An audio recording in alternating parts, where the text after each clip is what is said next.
She destroyed my life. I'll repay it. Tenfold. The most brutal cheating revenge story that has it all. It's an atomic meltdown of pure justice. A Sigma male's cheating wife kept secrets of brutal proportions. Add in broken bones, destructive DNA results, unthinkable acts, a psych ward, and more. A loyal man, betrayed in the most depraved way, takes on the highest duty possible. When she cheated around, she found out. And he made sure to thermonuke her life into radiating pieces. But she never expected he'd go the lengths he took. Are you ready for the fallout? 'Cause the ending is what no one could imagine. Before we start, be sure to text the like button. We need to talk. But when you meet up, just keep the conversation casual. Warning. The following story will be upsetting to cheaters.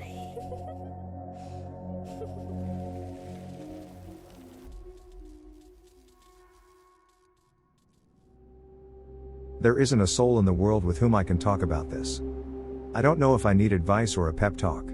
I use my main account for memes and other nonsense. But I made this throwaway account because I'm going mad trying to cope. Life has pushed me to the edge, and I'm struggling to find my integrity. Yet, I question what the righteous things to do, say and think actually are. I guess to begin, I need to explain that I'm typing this in a hospital room. Yesterday, at about 7:30 a.m., my wife and I were involved in a wreck. I came out with only a few cuts and bruises. Mia, my wife, suffered a crushed shoulder, broken collarbone, 3 broken ribs, and a collapsed lung. They expect her to fully recover, but for now, they have her heavily sedated. Having to type this out on a phone is a daunting task. But at the moment, I have the time to push through, even if I'm not sure I have the will to do it. I wouldn't be posting in this sub if things were perfect with our marriage, obviously. I just could never imagine my wife being unfaithful in any way. My heart is broken. I feel incomplete, like part of me is missing. And saddest of all, that part is sitting a mere 3 feet away from me. I had felt us growing apart over the last 3 months, but I couldn't come up with a reason why. We are both 34. Mia and I have known each other since we were children. We began dating in high school and continued all the way through college.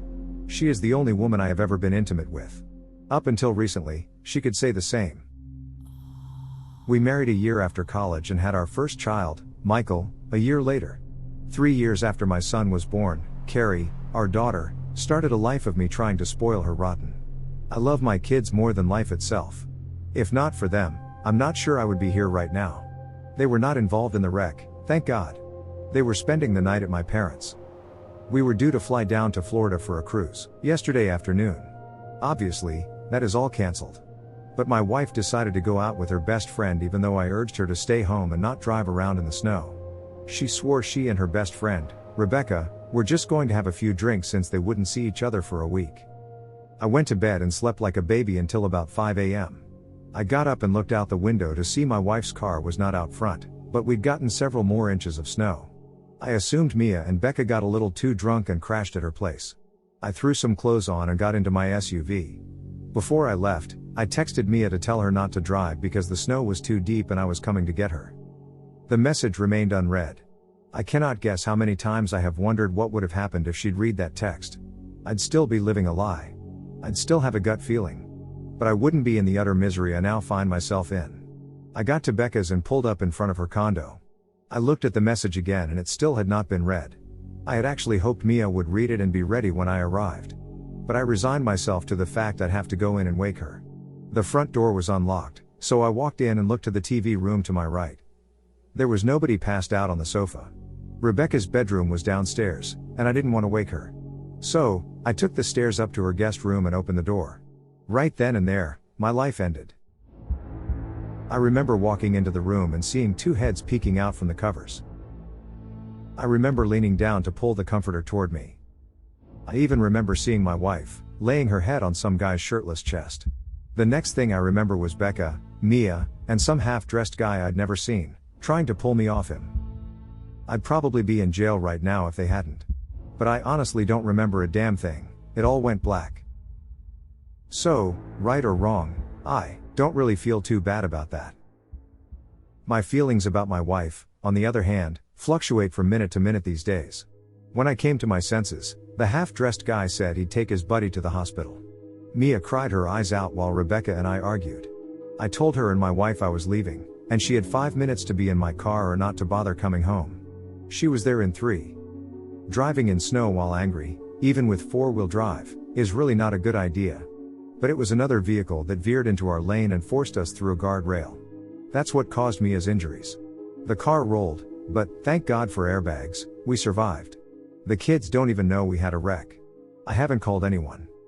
I probably should have. But this wasn't just a wreck. My life has been wrecked and I'm trying to gauge the damage, before I start bringing others into this warped situation. I'm numb, and yet I hurt like hell, and not from the wreck. I feel like I don't even know the person lying in that hospital bed. I want to ask her so many damn questions. But I really don't want to know any of the answers. She obviously no longer loves me. No one with a soul could cheat on someone they love. So, I have to ask if she ever loved me. And now that she has cheated, would I ever want her to love me again if that were possible? I don't know the specifics of when she first cheated. But in my book, the instant she did, our marriage ended. The vows were broken. She ended our marriage, and we are no longer man and wife. I don't need a divorce attorney to nullify my marriage, she's already done that. Therefore I am no longer under obligation to the vows I gave. A huge part of me wants to just walk out of this room. I want to call her parents, tell them what she did and what happened, and then let them know she is their problem again after all these years. We said for better or for worse and I meant it. But we are no longer married. Part of me wants to leave her a note and tell her too bad worse happened to come after she ended our relationship. The only thing that is keeping me in this damn room is my children. I want to see them so badly right now. But I have some scratches on my face and neck. They'd know something happened if they saw me. As much as I feel my wife has defiled herself and our family, my kids need her. I thought I had a life partner. And as horrible as she ended up being, my children need a mom in their life. There are going to be talks I am not qualified to have, and wouldn't know where to begin. There are going to be injuries that need kisses instead of being told to walk it off. I'm a damn good father, but I can't be a mother too. Please, someone, help me. How can I sit here and look over someone who has stabbed me in the back so cruelly? Should I call her parents to come? What do I tell them? I really don't want to be here, especially with her parents. If I don't tell them what she did, they are going to know I'm pissed off. What in God's name do I tell my children? Yeah, I can tell them we were in a wreck. But I'm not the kind that can fake emotion. Obviously, my wife does it with ease. But when I loathe someone, it shows in my face. They will know I am angry at their mother. How the hell did my life come to this? I already know I need to see a lawyer, I've figured that much out. But how do I handle this? Firstly, take a moment to breathe. It's important to call her parents and ask them to take care of her. You're not in a mental or physical state to assist her, even if you wish to. Also, inform them about her actions. There's no need to cover up for your wife. She has lied enough, and these deceptions need to end immediately. At this moment, you need someone you can confide in and express your emotions to, so find a trusted friend or family member and talk to them. It's crucial not to make any life-altering decisions right now while your emotions are so raw. What you need currently is distance from your wife and time to process and comprehend her actions. This wasn't an isolated incident or a spontaneous mistake. It was a long-planned affair, likely with her long-term partner, and perhaps not even her first affair. If she has stayed at Becca's place before, it's time to consider why she might have done so. It's important to stay away from alcohol and drugs. They won't assist you in this situation. Your marriage is over, and the woman you thought she was never existed. It was merely an illusion you held of her. Now, you've seen her true character and what she's capable of, and sooner or later, you'll have to ask yourself if this is the kind of woman you would want as your wife. In the end, she never wanted to come clean. She never intended to end this, and she continually made decisions that favored her affairs over your relationship. Although she had the support of her best friend, in the end, this all occurred because she wanted it to happen. I wish you good luck, and stay strong. Lastly, please get tested for STDs. It's better to be safe than sorry. I managed to get a complete STD panel done, and everything came back clean. Thank God. It's sometimes convenient to know a few people in the medical field. Surprisingly, I haven't spoken a word to Mia, even when I sat alone with her in that room. She would attempt to speak to me, her speech garbled and slurred. All I could do was stare at her with an expression of loathing and wait for her to pass out again. As for specifics about the guy she was with, How many times it happened, and for how long, I'm still in the dark. Mia's phone was destroyed in the wreck. I think she has access to her mother's phone now, as I started receiving a barrage of texts. She can let Becca know why she hadn't responded, and plan her next tryst for all I care. And don't worry, I haven't been drinking. So there's no fear of me getting drunk and doing something reckless. However, after enduring this week, I can understand why people resort to narcotics and excessive drinking. There are moments when I wish I could put life on pause or forget about it for 24 hours. But the harsh reality is that my problems would still be there the next day.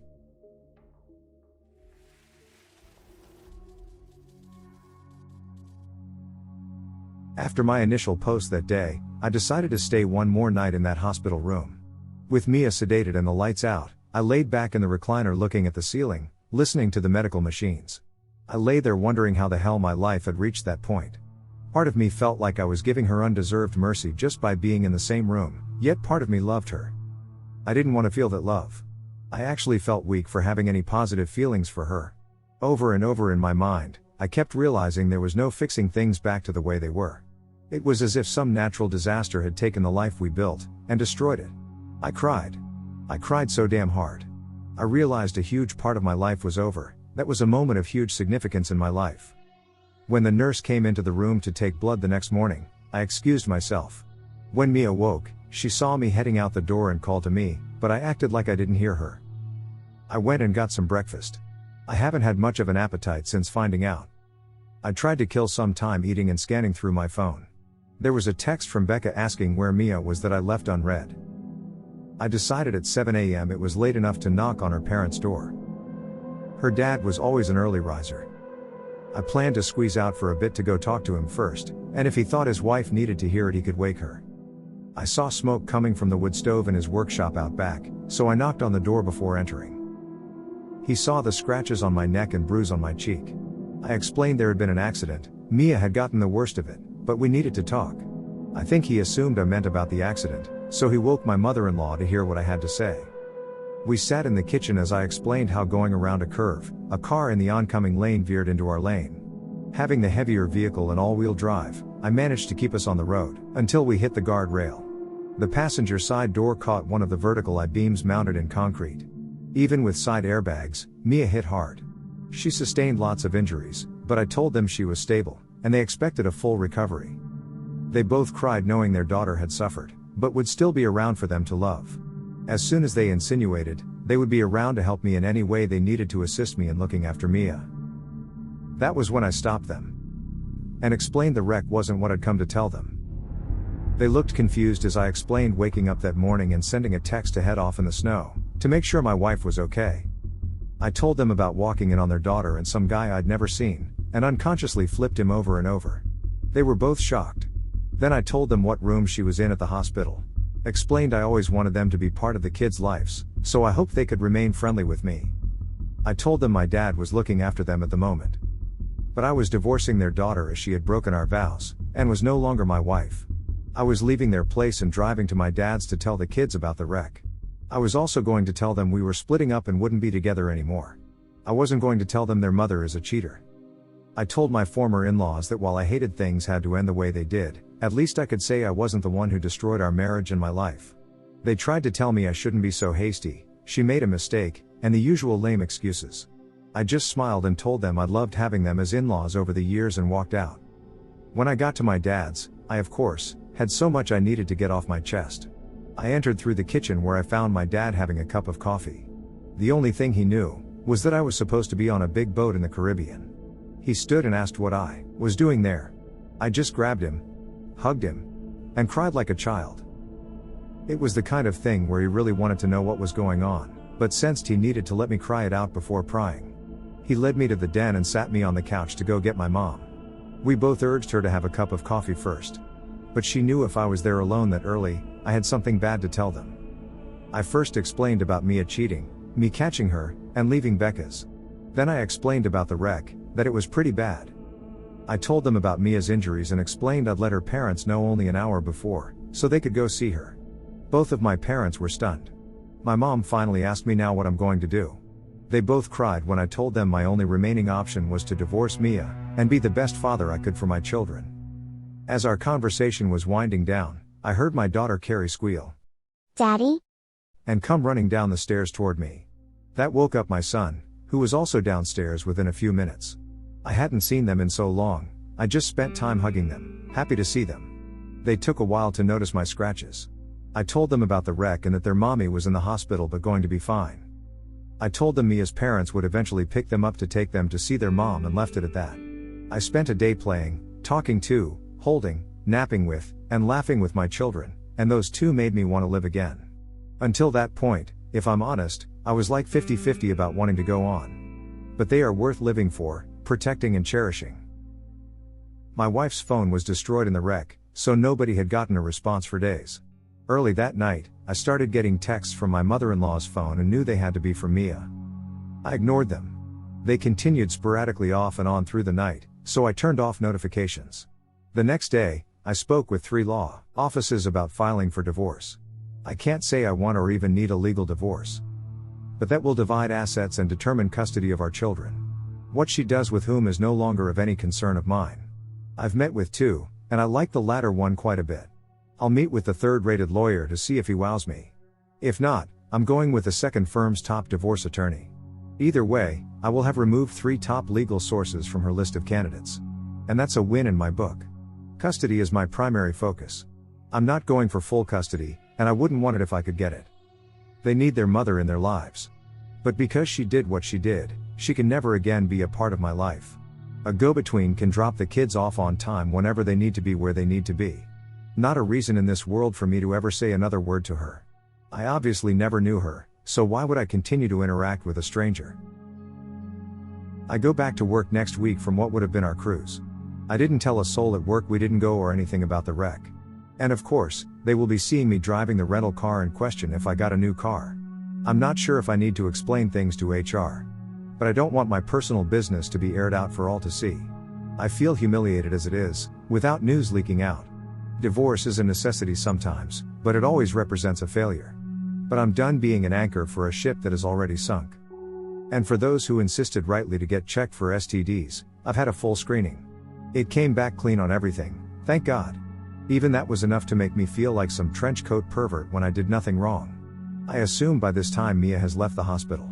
Her parents did not even attempt to bring her to the house. They couldn't have contacted me anyway due to Mia's constant texts I wasn't reading.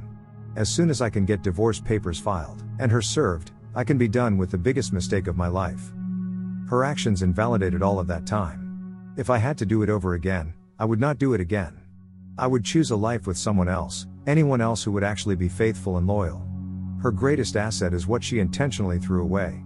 The ability to be trusted. From having someone to call your own, to being all alone. That's what I'll miss. But I know all of that was a lie, and I meant nothing to her. People will swoon over a beautiful lie and repel an ugly truth. I'm not one of those people. A lot of people wanted the dirty details of who my wife strayed with, why, and how long it had been going on. I'm sorry I don't have that information to share. But I really don't want to know. There is no excuse to cheat. Beyond that, when you have made a life bond you have sworn to uphold and make the decision for the other person to ruin it, you are vile. I wish to God I'd never met her and had taken a chance on someone, anyone else. She had no right to give me a life and then take it all from me against my will. The man I was before her betrayal will never exist again, the woman she was never existed, and the life I had is a facade in ruins nobody wants to live in. The pain you're experiencing right now is profound, but it's crucial that you stay strong for both yourself and your kids. If you need it, take some time for yourself. However, ensure you inform her parents about everything as soon as possible. This will enable them to step in, help her with her injuries, and provide you with the time you need to focus on yourself. When you're ready, consult a lawyer to secure your legal position and formally conclude what remains of your marriage. The next step is to initiate therapy for yourself and your kids.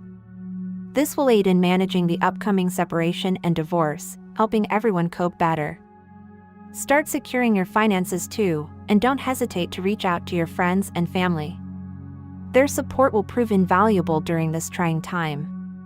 Remember, time heals all wounds, my friend. Stay strong. This really was the best advice. My first therapy appointment is scheduled for Thursday. During this appointment, I plan to seek guidance on arranging therapy for the kids. I've consulted with 2 lawyers and I'm inclined towards the second one. However, I still plan to meet with a third for perspective. I'm fortunate to have some financial security, due to an inheritance I received before Mia and I married. I'm grateful for this nest egg, especially knowing that it's fully protected from any claims. The unconditional love and cherishment for my kids are my solace during these testing times. Their presence gives me strength and hope, reminding me that I'm not alone.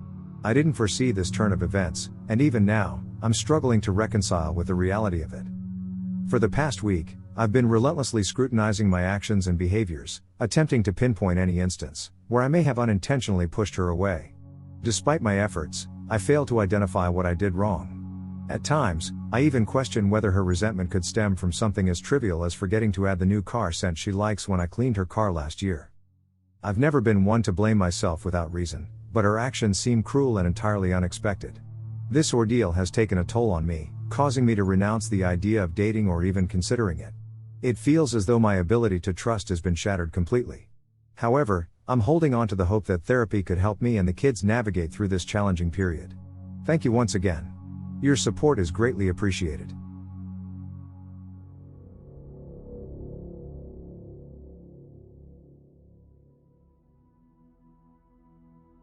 I'm not sure where to begin, or even what to say when I do. The first piece of news I'd like to share is that I've managed to secure a very competent lawyer. The law firm she belongs to has a stellar reputation in my area, particularly in representing men in divorce cases. Instead of delegating my case to someone else on her team, she took it upon herself to personally handle it. The entire firm has displayed kindness and support. It's evident that they're not solely focused on the retainer and payoff.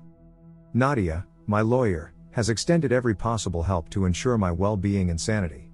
After agreeing to take my case, we went through the usual forms that needed to be filled out. I provided information about properties, bank accounts, and gave ballpark estimates of Mia's and my income. After sharing the incident about the accident and what I witnessed before it happened, she inquired about my STD panel, to which I reassured her that all tests had come back clean. She then asked if I had documented evidence of Mia's infidelity, such as pictures or videos. I confessed that I wasn't in the right frame of mind to do so at that time. Without missing a beat, she phoned a private investigator her firm works with and scheduled a meeting for us the following day. Living in an at-fault state, concrete proof of Mia's infidelity is crucial for the divorce proceedings to go in my favor. We arranged for a member of Nadia's team to liaise between Mia's father and myself, mainly to manage communication and coordinate the kids' drop-offs. I promptly had her assistant notify my soon-to-be ex-father-in-law that my ex would have the kids the following weekend and subsequent week. Nadia then inquired about therapy for me and my children. I told her that I had my first therapy appointment lined up for the week, but since the kids were still in the dark, I was holding off on that for them. She assured me that whenever I felt they needed professional help, she had several therapists she could recommend. I must admit that her genuine empathy for my situation was comforting. I'm generally not fond of lawyers, but I think I've found one who indeed seems to possess a soul. She provided me with a checklist of tasks to complete before our next meeting, many of which were in line with the advice I received here.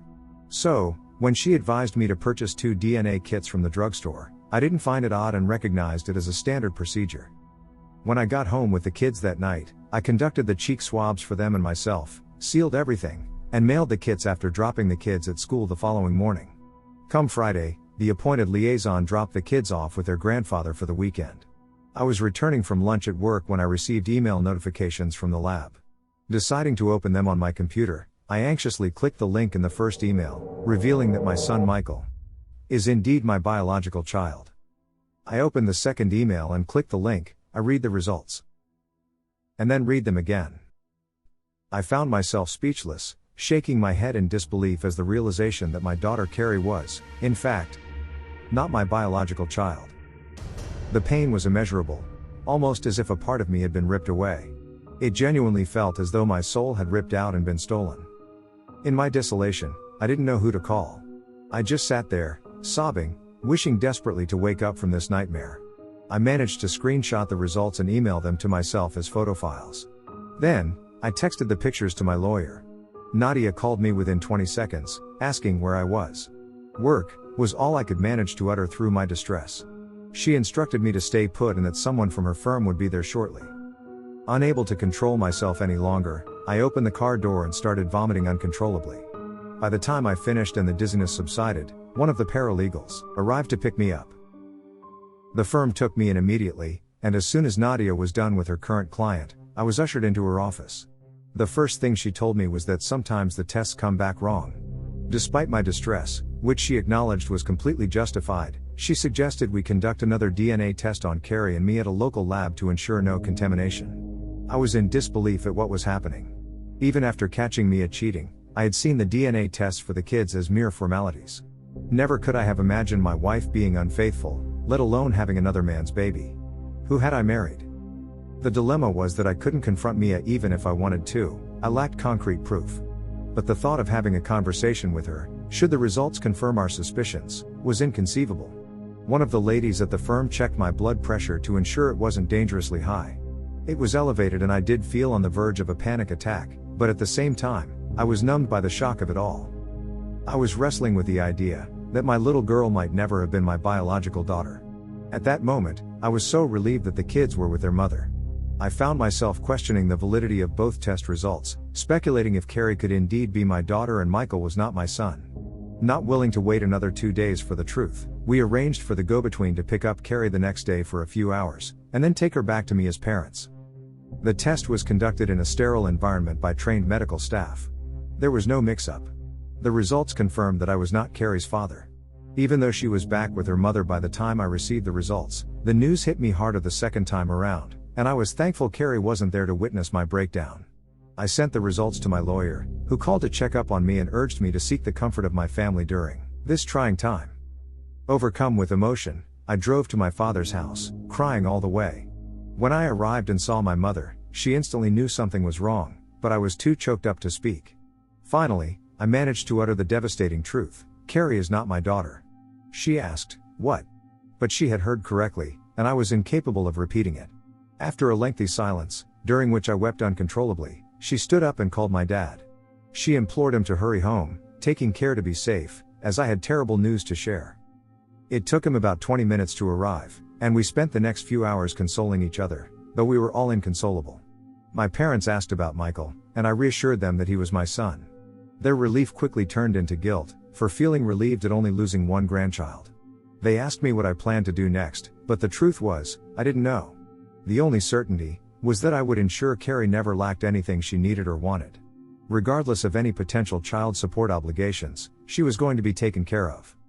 While I was grappling with my own pain, I couldn't help but feel even worse for Carrie, who was entirely innocent in this situation.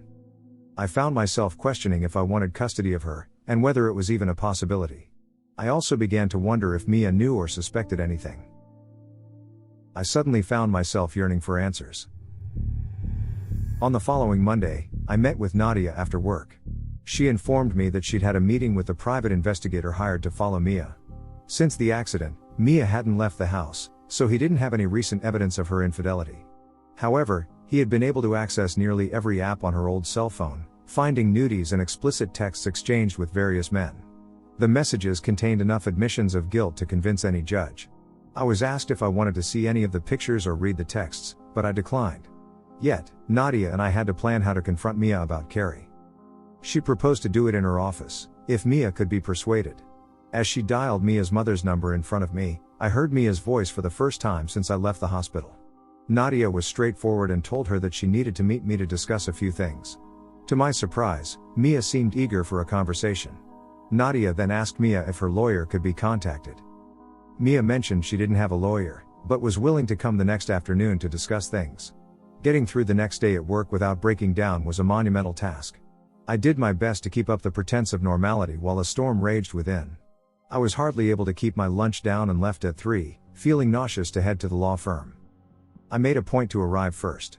I wanted her to have to enter the room and sit on the side away from the door, avoiding any potential awkward attempts to approach me.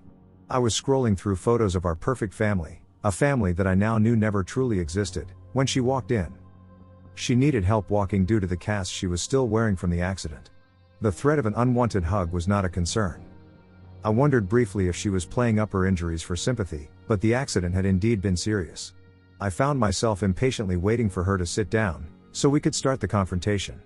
Once everyone was seated and water was offered, the meeting began. My lawyer kicked things off by asking Mia if she was okay with us recording the session. She agreed. As soon as the recording started, Mia, my soon-to-be ex-wife, attempted to apologize. I interrupted her abruptly, asking her bluntly how many men she had cheated on me with, and when the infidelity began. There were enough confirmed instances from the private investigator to know that the man I had caught her with was far from the first. Of course, she wasn't aware of what we had learned. Assuming that she could mitigate the severity of her actions prior to the accident, she decided to admit only to what she thought we knew. I pressed her for an estimate of how many men she had slept with since the birth of our son. This specific time frame seemed to give her pause, but she continued to feign ignorance. At this point, she still seemed to think this was some kind of game, and I could feel my anger building. Nadia put her hand on my shoulder and gently eased me back from the table. She looked at Mia and asked if I was a good father. Mia quickly praised me, stating she couldn't have asked for a better father for her children.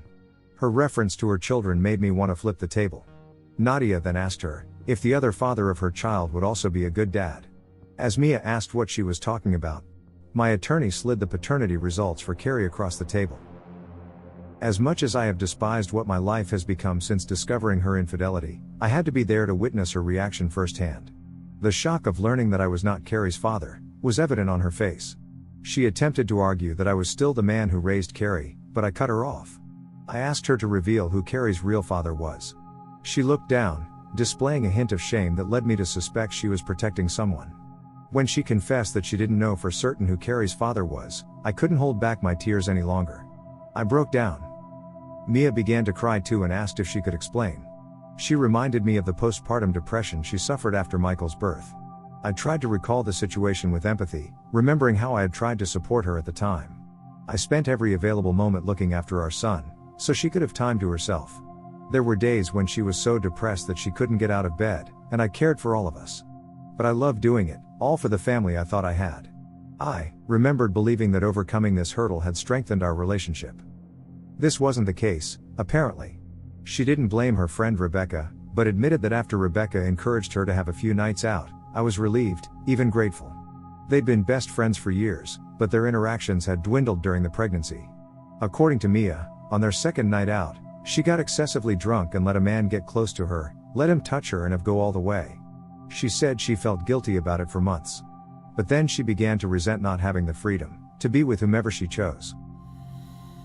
She confessed to hooking up with various men during her nights out with Rebecca. Until the night before our accident, she'd never failed to return home or come home late. She claimed that she had no intention of developing feelings for any of the men. She insisted she always used protection and never slept with the same man more than 3 times. All she wanted, she claimed, was intercourse. The revelation left me dumbfounded. The realization that your wife is unfaithful to such an extent can have that effect. I felt like my life had unwillingly become a reality show. I wanted to yell at her, but my mind was preoccupied, calculating the possible number of men she could have cheated on me with over the years. Nadia asked her if she had any idea who Carrie's father might be, and she swore that she had always assumed Carrie was mine. My lawyer pointed out the obvious: something had gone awry and suggested perhaps a condom had broken. When Mia confessed that this had happened a few times with a few different men, I lost control.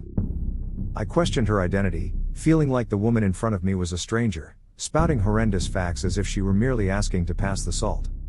I asked her when she began to despise me and why. I demanded to know what I had done to deserve such betrayal. I questioned how she could inflict this on her daughter. In my rage, I unleashed all my feelings of betrayal, and she took it all, knowing the accusations were true. After all she had confessed and after expressing my feelings about her, divorce was a certainty. What was once a marriage had become a wasteland. The only thing left was to tally the damage. I've lost a wife and a daughter, that's 2. A wife has lost a husband, that's 3. A daughter has lost a father, and a son's sister is now only a half-sister. This also affects grandparents and in-laws. Mia had essentially ruined 2 entire families. Her parents will undoubtedly be appalled by her actions, and I swear I will show them all the evidence the investigator uncovers. She admitted to meeting men from dating apps, using girl time as an opportunity to hook up. She claimed she never intended to hurt me and insisted that she had no idea Carrie wasn't mine. I believe her because I had no idea either. But DNA doesn't lie. I asked why she hadn't simply divorced me. She admitted, without hesitation, that she didn't want to lose the security I provided. She cried throughout our conversation, but all I felt was contempt. I felt used, humiliated and emasculated. I felt defeated. I suspect that one reason she agreed to meet without a lawyer is that I am the sole owner of most of our assets. Aside from a small 401k, she doesn't have much to lose. I inherited my grandfather's estate when I was 14. My biological mother died from a rare, fast-spreading cancer when I was 2. My father remarried when I was 4 to the woman I consider my mother. I've always known that she was not my biological mother, and I wasn't her biological son. She couldn't have children, and raising me gave her that experience. My biological mother's inheritance passed to me, her heir, but I couldn't access it until I turned 21. I worked hard and studied, but I don't need to work for a living. In the upcoming divorce, Mia knows that I will have the upper hand financially. She has a job, and although she's unable to work currently due to her injuries, she will be able to return to work. Part of me wants to punish her, while another part wants to be done with her. She seemed heavily medicated for pain during our meeting, which may explain her blunt demeanor. But her words cut me deeply, as my imagination embellished the scenarios. I asked if she felt any shame. She claimed she did. I demanded to know how we were going to determine who Carrie's actual father is. She started in with the "I already know who her father is" nonsense. I was not in the mood for some philosophical discussion about what constitutes being a father. Carrie's biological father deserves to know, and she needs to know about his family for medical reasons. The evidence the investigator had found didn't stretch back to before Carrie was born. I asked Mia if she could contact any of these men or had saved their numbers. She audaciously responded that the point of deleting their numbers was to never see them again. It baffled me. How had I missed such flawed logic? I told her she should have kept the number of the man who got her pregnant, or given him a heads up if she contracted an STD. I want my name removed from Carrie's birth certificate. The DNA results prove she is not my child. As stated, I will continue to support her financially out of my own volition, even after she turns 18. She will want for nothing. As for my son and custody, I'm truly unsure of what to do. Before the paternity test, I was strongly considering a 90/10 arrangement, giving my ex-wife custody one weekend a month and certain holidays. Now that I know Carrie isn't my biological child, I don't feel right about pursuing custody for her, even if I could obtain it. Considering Michael is, in fact, her brother, albeit half-brother, I don't want to separate him from her either. I don't want either of them to suffer. But I haven't seen Carrie since the test results, and I can't let her see me break down because of them. God knows how much her therapy is going to cost me, but I will have to pay for it.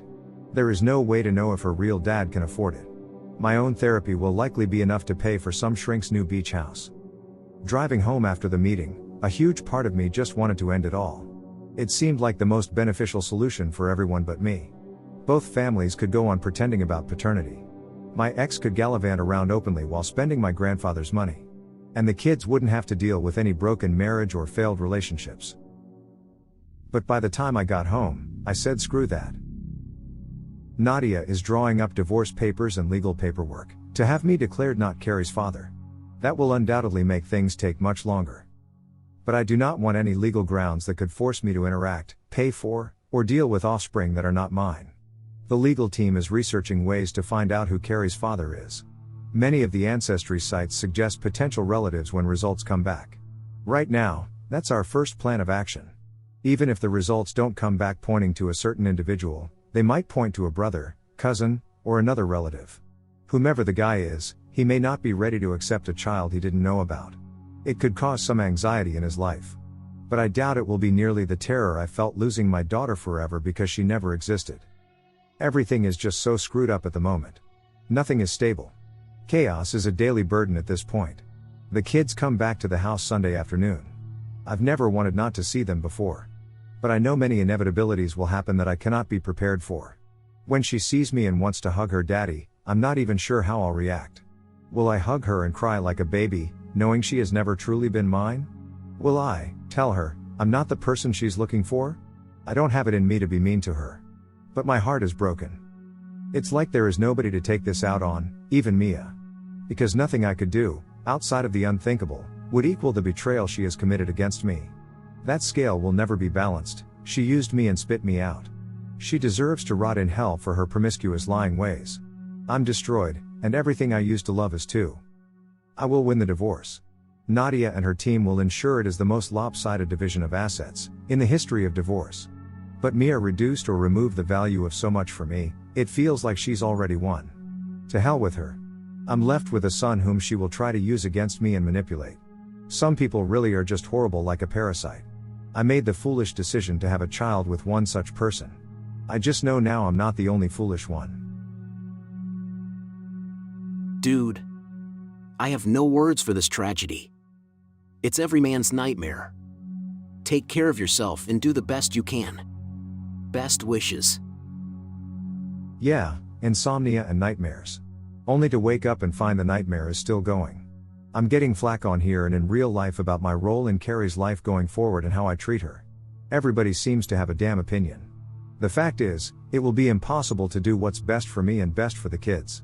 And just as this has all damaged me beyond repair, it will also damage the kids. But I have people accusing me of wanting to harm Carrie just to hurt Mia. I actually had someone message me, accusing me of being a misogynist because if my son hadn't been mine, I would have just accepted it. To that I say nonsense. People are advising me not to tell her now. And that makes sense in many ways. But if we manage to find Carrie's father, who do they propose we tell her that guy is? I could let her go on thinking I'm her dad, for the rest of her life. But there is some guy out there who has a child and doesn't know it. Sure, he may want no part of her life. But if he does, he should be involved in her formative years.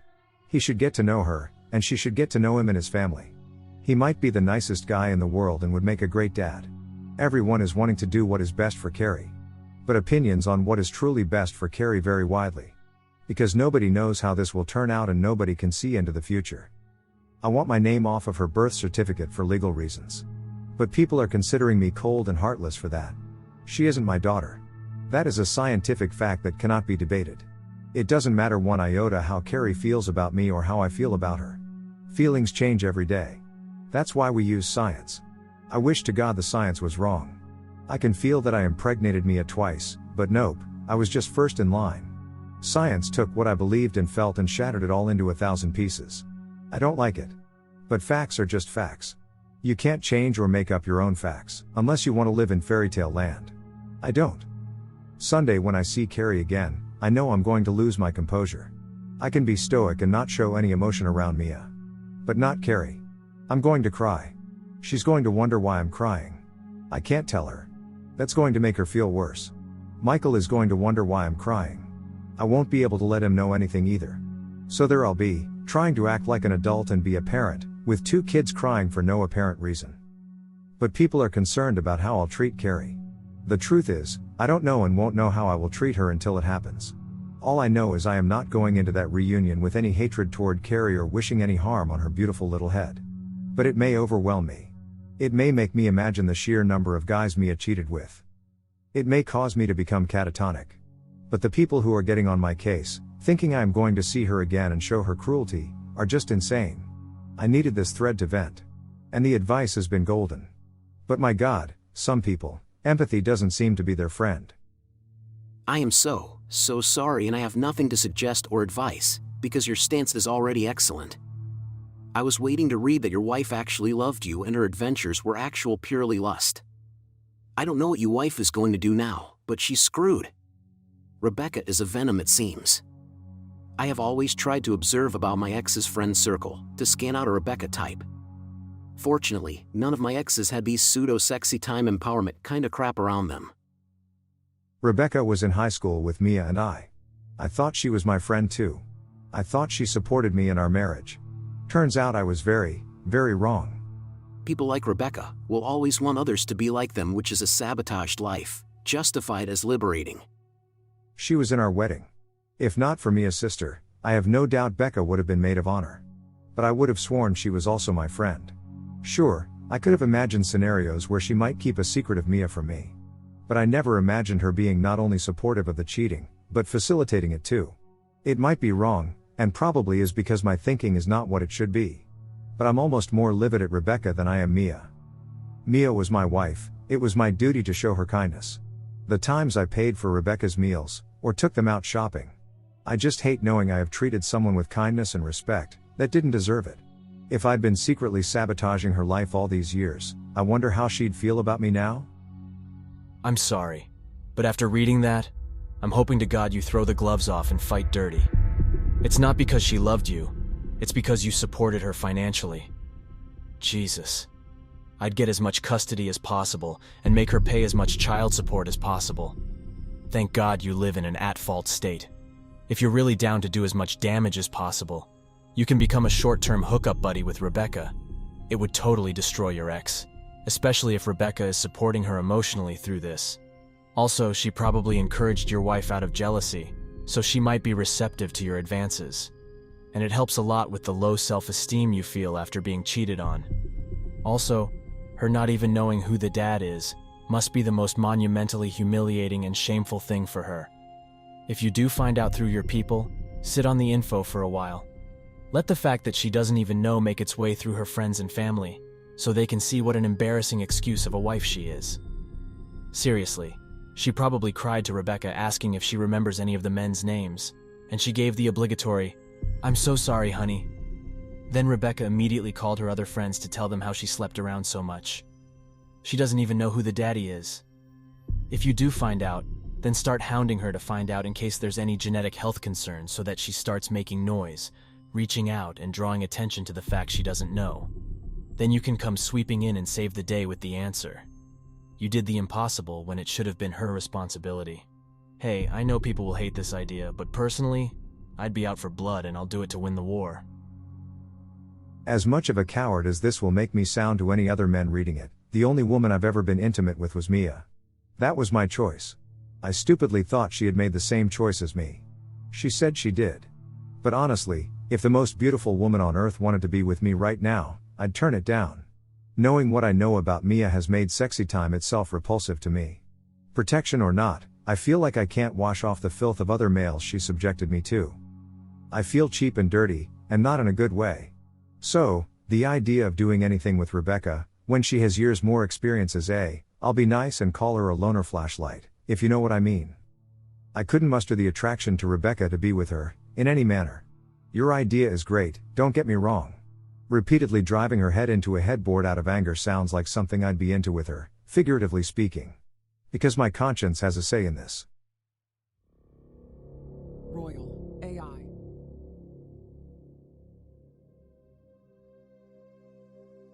The go-between from the law firm texted me at 3 p.m. on Sunday, to let me know she had the kids securely in the car with their belongings, and was on her way to the house. I doubt any text message in history has been as dreaded for anyone as that one was for me. What made it all the more tragic, was the fact that weeks before, I would have smiled and anxiously awaited the text. Suddenly a reunion I would have been yearning for, was something I dreaded. I had no plans to mention divorce, paternity, or any issues with the kids. As much as I tried to prepare myself, I knew I wasn't in the state of mind to bring any of that up. My goal was for things to go as normally as they could, like the other times they stayed with grandparents while Mia and I were on vacation. That's what I wanted. I knew reality was going to be something completely different and I had little control over any of it. Jessica, the intern from the firm, pulled into the driveway. I watched them pull up from the front bay window. I walked outside and down the steps as the car pulled to a stop. I was smiling as I approached the passenger side of Jessica's car. As soon as I saw Carrie in her car seat beaming a huge smile at me, I started crying. Oh, but my face was still smiling. You couldn't have knocked that damn smile off of me. I just hoped if I maintained a smile, it might convince the kids and myself everything was okay. Wish I'd had a plan B. As soon as I could get her out of the car seat, Michael was by my side and I grabbed him and Carrie and just hugged them. I told them I missed them, that was really all I could manage to say. I just kept crying. And people can hate me all they want to. God knows I've gotten some hate-filled messages privately, and publicly. But it all felt different. It did not feel the same as the day I hugged my children goodbye. I want to say it did, just to get the people who think I'm a loathsome wretch off of my back. Maybe part of the loss I was feeling was over the family unit we all used to know being destroyed. My heart was just flat out broken. Seeing them and knowing she isn't mine just broke my heart all over again. That is what my life has become. Every single damn day it feels like there is a new heartbreak. I learn more of the extremes of Mia's cheating escapades. I discover pain I can't shield the kids from. I am reminded of the past bonds and know they were all founded on lies. I keep backing away from the volcanic epicenter of chaos that started when I caught Mia cheating. But I keep getting blasted with stray boulders of betrayal daily, learning how much I have been deceived. Jessica was a saint helping me get them into the house. I grabbed all of their belongings like a pack mule, and she closed the doors and trunk. As soon as I placed their bags down on the floor, I turned to see Carrie looking up at me. She didn't say anything, she just looked up at me with those eyes, like she knew I was the one that needed the hug. I squatted down. She walked into my arms and wrapped her little arms around me as tightly as she knew how. That child broke me. I wanted to be strong. But no kid should hear a parent cry like that. Everyone keeps insisting I do the things that damage them the least. That's great, even logical. But what if everything damages them? What if there is no way to keep the damage from happening? Allowing her to see a source of strength and security destroyed has to be damaging her. How could it not? If I abandoned her, it would destroy her. Yet by staying in her life, I am damaging her as well. A 6-year-old shouldn't have to console a grown man, especially for something that isn't her fault. My soul was seething with rage toward Mia at that moment. But the little girl she lied and told me was mine, just showed me love the only way she knew how and kept hugging. The indisputable truth of the matter, the epiphany I had at that moment. She and I are both victims. As the adult, I'm supposed to be able to maintain and handle it better. She doesn't even know she's been victimized yet. Just as if she and I were the only survivors of a plane crash, we survived, but it's going to leave scars on our souls. But as the survivors, we need to stick together. We need to be there for each other, because we're going through the same thing. Yes, very different perspectives. But at that moment I was feeling the loss and yet sparing her much of the pain by taking it upon myself. I have been looking at this as Mia taking my daughter from me. But it is just as true to say Mia took her father from her. The villain in this story is Mia. I'm done feeling like I should feel guilt for anything I feel right now. There is no paternity handbook that I'm aware of. Reddit knows how to respond when someone is being cheated on and gives top-notch advice all the way through the divorce. The proper way to react when you find out the daughter you raised was never yours? Get the hell out of here with that. Nobody can tell me how I should feel or react. The only analogy I can give is children switched at birth. That's a couple facing that together. They were both deceived. They both get to find out the offspring they were told was their flesh and blood, was really the sperm and ovum from another couple. Unless you've endured that or the same thing I am right now, you can't grasp how it feels. After about a half an hour I managed to get myself together. Jessica left after getting a hug from all three of us. I handed her a small envelope with $500 inside and told her it was for gas. I knew she drives an EV, and she knew it wasn't for gas. I carried Carrie around in my arms as Michael showed me some of the things he'd helped make with his grandfather. Carrie just kept her arms around my neck, making sure I knew she'd help stain some of the wood. I went into my standard, "I don't believe you" game. Michael joined in. That devolved into a tickle session, first for Carrie, then Michael. I cannot convey how wonderful and at the same time heartbreaking it was to hear Carrie's squeals and laughter. Seeing Michael happy and laughing was a joy for my broken soul. Because I knew the future held little to none of what we were at that moment enjoying. They teamed up to wrestle me. I liked seeing them work together, even if it was against me. Father or not, by the time she's old enough to date, I'll have her able to say no with feeling. I put on some music. Ever since she was a baby, Carrie has loved music. I have danced with her from the first week she was born up until the previous month. I'm sure I look goofy. I don't care. I have fun, and she loves acting as silly as me. I got Uber Eats to bring takeout for dinner. We aren't Asian, but we sure eat like it. Michael can throw down some lo mein for a 10-year-old. And for whatever reason, Carrie loves crab rangoon. I didn't eat much. My appetite has taken care of any weight loss issues I had. I just enjoyed getting to have dinner with them again. They both had school today. So, I got them bathed, in their pajamas, and ready for bed. Michael likes to read a book as he is settling down. I gave him a hug, told him I loved him, and said I'd see him in the morning. I got Carrie tucked into bed and read her a storybook while pointing out things in the artwork. I had her about ready to nod off and I felt myself welling up with tears. I kissed Carrie on her head, and told her I love you for the first time since finding out. Call me the biggest jerk on the planet.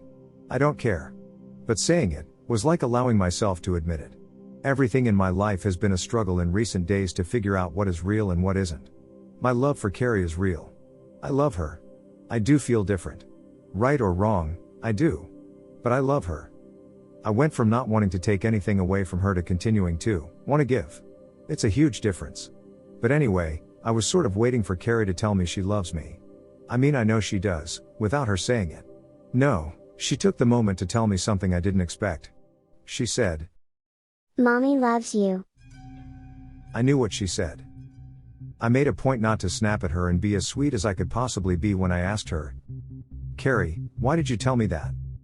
She said mommy told her. I very sweetly asked if mommy just said that or if mommy told her to tell me that. It seemed my soon-to-be ex-wife had to explain why I hadn't been to visit, wouldn't be coming over, and she wouldn't be coming home with them. She actually told the kids her parents' house was her new home, which I was kind of glad of. But the I love you nonsense, I still had to get to the bottom of. I pried some more, then Michael came into the room.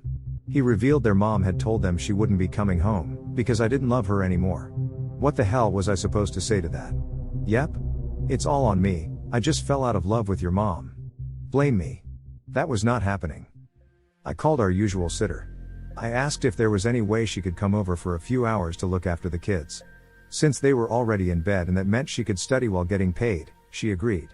I got into the car and made a beeline for my in-laws' house. I didn't bother calling first.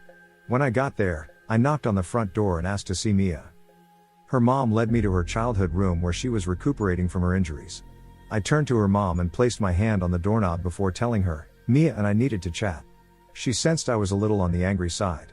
So, she scurried out of the blast radius. As soon as the door was closed, I asked just who the hell she thought she was, trying to pin our split on the fact I could never love her again. She said it was the truth. I told her perhaps, but the reason I could never love her again is that she is a lying, deceitful, worthless, promiscuous, lying. You can fill in the last blank. Way to deflect blame on her little role in everything. She then said she's already tried to apologize, but I didn't want to hear it. I exploded. I asked her what good an apology was going to do. It wasn't going to undo the damage, and it wasn't going to prevent the damage from happening. And in spite of all of that, I didn't believe she was truly sorry for what she'd done. I asked her how she could manipulate two innocent children, to make me look like the bad guy if she had any guilt. I asked her at what point I became the bad guy that destroyed our marriage. Without missing a beat, she told me when I didn't give her a second chance. Not going to lie, I stopped her and asked how much pain medication she was taking and if she was drinking alcohol with it. That was the only logical way I could see her thinking a worthless lying tramp deserves a second chance, mercy, to be treated with dignity and respect. Nope, she lost all of that through her own actions. Again, I don't even know who my wife is anymore. It's like she's been possessed by the ghost of Caligula or Charlie Sheen. My beautiful, virtuous wife was replaced by a soulless hookup harlot, and it's a miracle of God himself my health wasn't compromised due to her disgusting actions. I asked her if she felt justified destroying everything in her life for cheap thrills. She said it wasn't just for that. I reminded her she claimed to want no emotional involvement.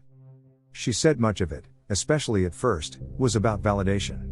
She said she liked being chased.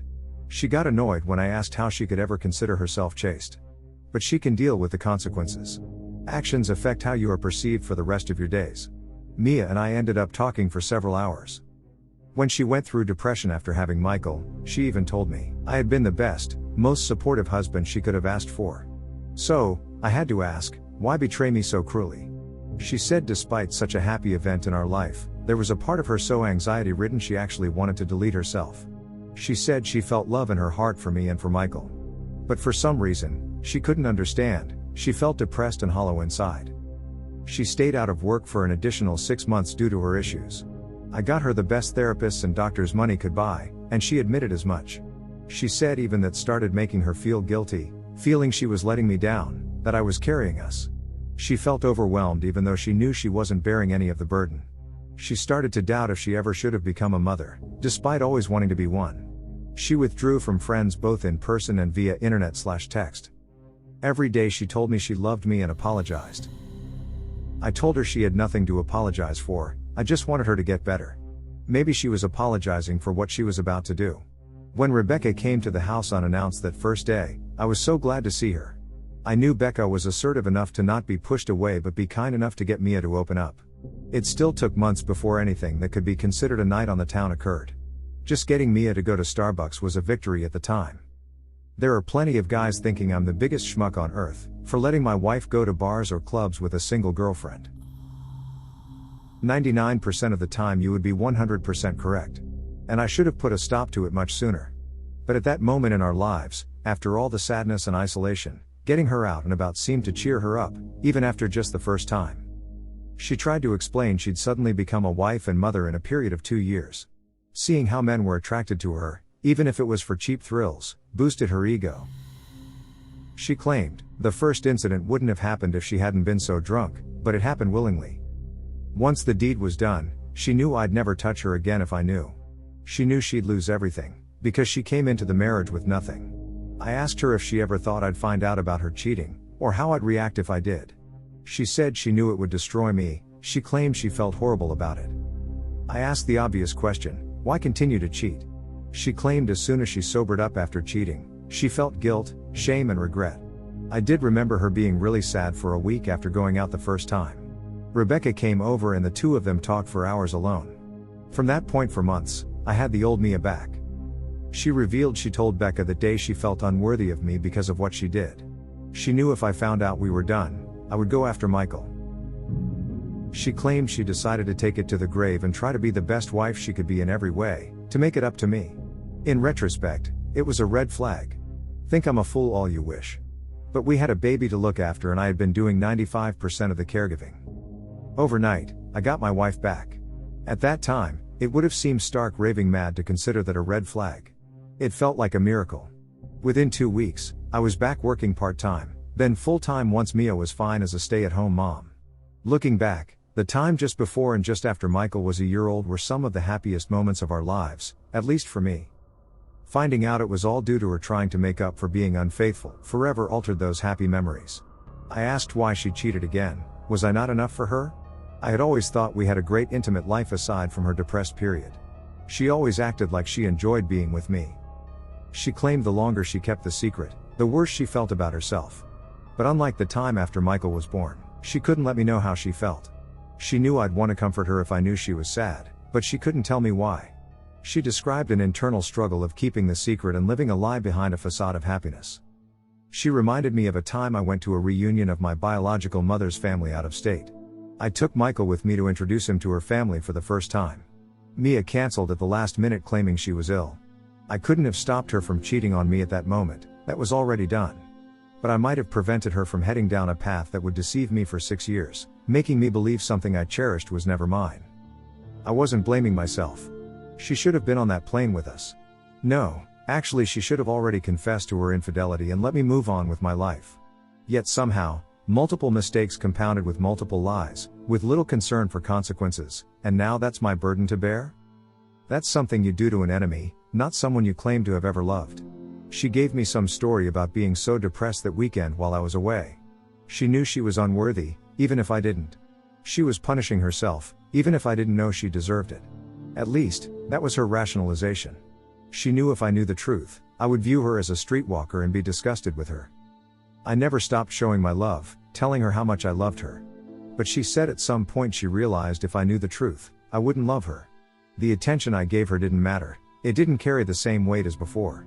Because she realized she was unworthy of the attention, and I'd realized that too if I knew about her sordid rendezvous. She said she called Becca for a shoulder to cry on, who convinced her to go out for drinks. According to her, she spent the first part of the night crying and asking what she should do. The bartender bought her a few shots to help her cheer up. She didn't have to tell me that Rebecca nudged her towards some flirting.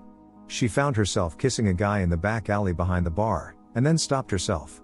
She went back inside feeling even worse than before, because she realized she had cheated yet again. More alcohol was consumed.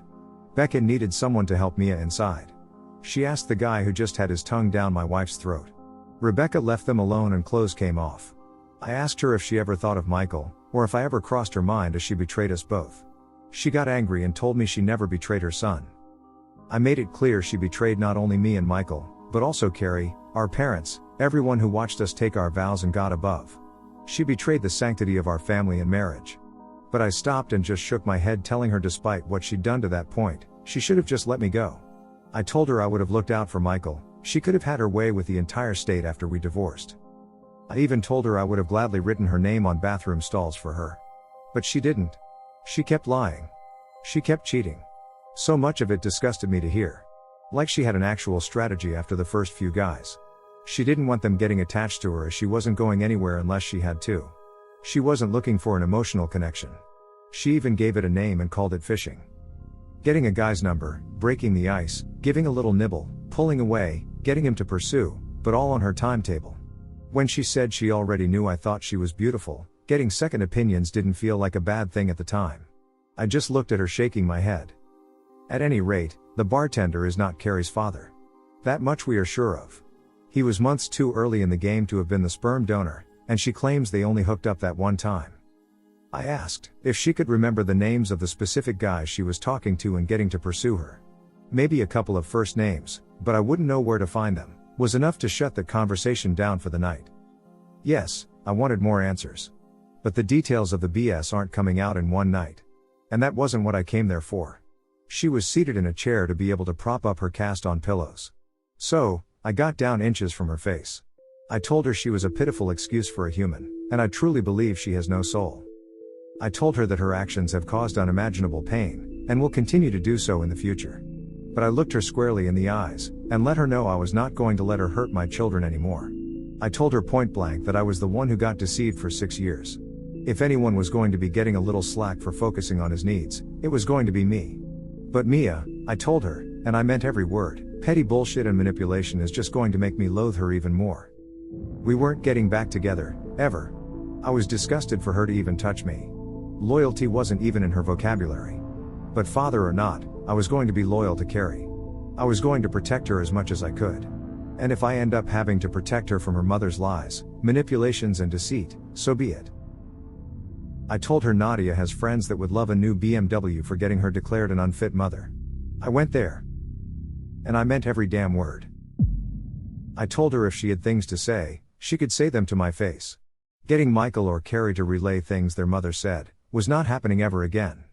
Carrie was to know little to nothing about any details of our divorce and for right now, paternity. But when the time came to tell her, I would be the one who would break that news. It would be me who got to explain how her mother victimized us both, but we survived together. There was no way in hell I was allowing the person who destroyed so much for us both to downplay it or blame me. That horrible news wasn't coming anytime soon for her as far as I planned, until the need arises. And I'll decide when that is. I pointed out she doesn't have a lawyer and let her know the kids would be staying with me for at least the next 2 weeks. She needed some time to reflect on not only the entirety of her betrayal, but her cruel manipulation that will only hurt Carrie. I'd let her know when she'd earned the right to be a mother again. There wasn't much she could do. I had the kids. She's in 2 castes. Let her live with some loneliness. My God, I've made mistakes in my life. On the drive home, I kept wishing somehow I could have just known how things would turn out. And this is the biggest struggle of my life. I hope it is the biggest struggle I ever face. But so much has been destroyed. The sham marriage I was living needs to be torn down, ground into dust, and the soil tilled with salt. But there is no reason to hurt a little girl who at the moment is blissfully unaware of the battle between her mother and her daddy. I want it to stay that way. Those children cannot see us together. When Mia and I are in the same room, the entire aura oozes venom. That's beyond toxic for us. I'm not subjecting the kids to any of it. I will not fight her in front of them. But I swear I will put her in her place and call out the slightest BS. I'm sorry this has been long. I just feel like every decision I make has 1,000 ramifications. The man up, DNA doesn't matter. People need to understand that hurting Carrie is the last thing I want to do. And I have every intention of being not only in her corner, but fighting for her. I don't know how this is going to end. But me and that little girl got shafted by the same person. A person that I refused to let damage her the way she damaged me. Not happening. And no random weird no life is coming around my daughter until I allow it. That won't be Mia's decision either. If I check his background and meet him, I'll make that call if the day ever comes. Until that point my son Michael, my daughter Carrie, and I are weathering a storm. I've managed to shield them from what's coming. I will shield them from as much of the shrapnel as I can. But our souls are all going to bleed a time or two before this is all over. This carnage could have been prevented, but once the bomb goes off it can't be avoided. I'm sorry for venting. I intended it as an update only. But this is all too much sometimes. I am in therapy 2 times per week. Not sure it's helping. But it's early on with the shrink, so I'll give it a few more sessions. I have to get to bed. So, I will post this and let it be. I won't post again for a while. It has helped to verbalize some of what I've been feeling. So, thank you. I just need to focus on my healing and making this transition in life as seamless as I can for the kids. Thank you for all the direction and encouraging words. Many have been a huge help. I promise to return the favor and try to help others here someday. Just not today. You can't just go on being with your kids without addressing what their mom told them about the reason she is no longer home. Mia has planted a seed in their minds, and if you don't take care of that seed, then it will grow. Find a family counselor. Explain your situation to them. Explain that it is your goal to protect the kids from the lies of their mother in a child-appropriate way, and that you need help to do so. Regarding Mia, don't ever meet with her alone again. This woman doesn't care about you and is experienced in manipulating a situation to her favor and against you. This is no longer about what she did. From now on, this is a fight for the future, a fight about custody. If you are alone with her, then she can tell everyone else about the things you did, like threatening to kill her or to beat her up or so on. Maybe you even touched her aggressively and asked her all the time if she likes that, since she is such a I think you get what I mean. Maybe Mia will not even do it, but Rebecca and her will talk, and maybe it will be Rebecca that tells her to spin the story of when you met alone around. Protect yourself and your kids. That starts with not meeting with that woman alone, and if you think now that she wouldn't do that, especially not with the state she is in, then remember the state she was in when she started cheating on you. Keep in mind, you don't know her. You only knew the idea you had of her, but never the actual person. She is capable of doing things that you can't even imagine. Her cheating and her manipulation of the kids is just the beginning, just a little taste of all the things she is capable of. Always remember, lying to you is as normal for her as breathing. Stay away from her, or to say it more directly. This woman, Mia, she doesn't care about you. She doesn't mind to destroy your life if that means that she feels good for a moment. You need to keep that in mind all the time. Or do you really think that someone could do something like she did over such a period of time to someone they love? People do that to people they don't care about, but not to people they love. Mia is interested in one thing only, herself. If she needs to destroy you to get what she wants, then you better believe that she will do so. You think that she is sorry for what she did? That she regrets anything? Look at what she said when you asked her why she told the kids what she said. She blamed you because you didn't give her the chance to keep on cheating on you. The start of her cheating? She blamed you because you were too good to her, and she blames the depression. Why she kept on cheating? Because she knew how you would react if you find out which pushed her to cheat more often, because she was so desperate. Everyone is at fault for where she is right now except for herself. She never wanted to make these decisions. She just had no other choice. Stay away from her. Nothing good will ever come out of meeting with her. Hi Kranik. I can't adequately express what your post meant to me. You are 100% on the money about things in regard to Mia. It was late when I posted this last night. I didn't get a lot of sleep, and I am certainly feeling it today. I appreciate every single comment and word of encouragement from everyone. But I don't have the time to respond to each, as much as I'd love to. So I'm only replying to your comment about this post. A few months down the road or longer, when things have settled, I may give an update and answer any questions that arise. I was a damn idiot to go over there and confront her. I should have been recording the conversation at the very least. I like to think her parents wouldn't take her side if she accused me of abuse that night or anything. But she is their daughter, yes, as far as we know. They are disgusted by what she has done. They are disappointed she has disrupted their grandchildren's lives. But at the end of the day, they raised her, their loyalty is to her. I must keep that in the back of my mind at all times from this point forward in everything I do. And thank you for helping me decide it is time to talk with them and explain about the divorce. And I'm going to need help doing that. Within 15 minutes of reading your post, I was on the phone with Nadia to get the numbers of the therapists she recommended. I didn't even have to call and make an appointment. She got her staff to call and set the appointment up for Thursday after school. It will be tough. They will cry, and so will I. Goal 1 is to let them know Mia and I are done. Goal 2 is to let them know nothing they did caused any of it. None of it is their fault. Then my final goal is to let them know this BS isn't my fault either. Right or wrong, I have to promote myself to them and others in the narrative. I cannot let Mia solely determine how this is all perceived by the kids and others. As far as Rebecca goes, well, thank God I haven't laid an eye on her since that horrible morning. I'm sure she's in the background and in contact with Mia. Knowing she probably views her support as having Mia's back, and a positive thing anyone would do for a best friend, makes my blood boil when I think about it. I'm huge on loyalty. But when you are loyally helping a friend cheat, deceive, and lie, without a care for that friend's victims, that's aiding and abetting, not loyalty. Part of me wonders if Becca has any remorse or guilt for her role in this. I shouldn't care, and at the end of the day I don't. I just can't get past how you help destroy families and sleep at night. I couldn't do it. But then again, I have a conscience and integrity. Everyone is at fault for where she is right now, except for herself. She never wanted to make these decisions, she just had no other choice.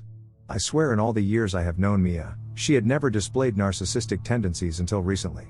Immediate finger pointing at others, anyone else, to take the focus off of her misdeeds. Yes, she was obviously more manipulative than I ever really knew. Is there such a thing as a temporary narcissist? Can an adult become a narcissist? I'm sure to many I seem naive and gullible. But the person Mia is now, is not anyone I ever knew. The easy option is to declare I never knew her.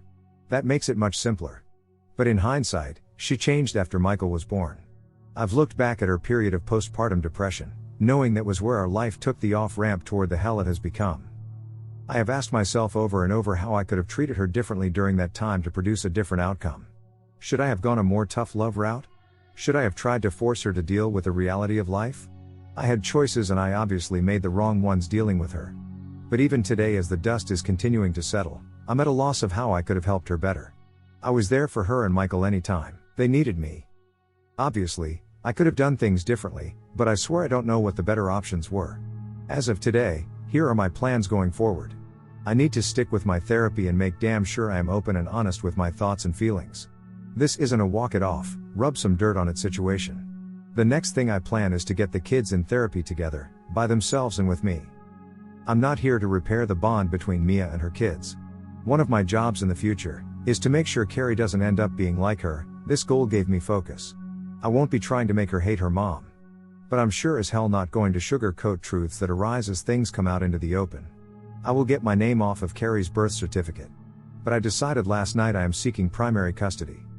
Mia has a long road for recovery due to her injuries.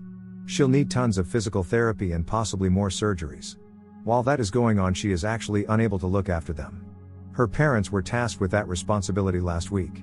Until the divorce and custody are final, I will have custody, and make no apologies for using it. No lawyer she and her parents can afford can match Nadia and company. If I have to destroy Mia to keep from destroying Carrie, I'm fine with that. As stated, my appetite has sucked for obvious reasons. While I'm a rather large guy, I'm not fat. I did go attempt to work out at a gym with a coworker last week. There's just something monotonous about it. But one of the trainers told me about a group he leads every Monday morning once a week. You get out in a field, regardless of weather. You flip tractor tires, you whip ropes, you do sprints, you do crunches. Everything but juggling medicine balls. Sounds like hell. Also sounds like just what I need right now. I can't take anger out on a dumbbell. But flipping that huge tire like I wanted to flip the bed I caught them in, seems logical to fight the rage. I promised the trainer I'd do 4 weeks straight each Monday and proceed from there starting next week. I may break within 15 minutes. Or he may need to go buy a new tractor tire, because I launched that one toward the sun. Guess we'll find out. But again, thank you so much. I mean, others gave great advice too. And it is nice to know people care about me, but most of all the kids. It makes me feel like I have others in my corner, even if they may be thousands of miles away. I have family and friends for support. But when they have a personal stake in the situation, it's hard for them to be 100% objective. Thanks for taking the time to tell me what I needed to hear and validating what I already knew. The gloves are off, and I've gone into Papa Bear mode. Mama Bear and her friend Goldilocks, yes, Becca is a blonde, maybe worthless liars who have sexy timed half the forest. But I will expose to all what wicked witches they both are. And as they failed to learn long ago, don't poke the bear. Royal AI.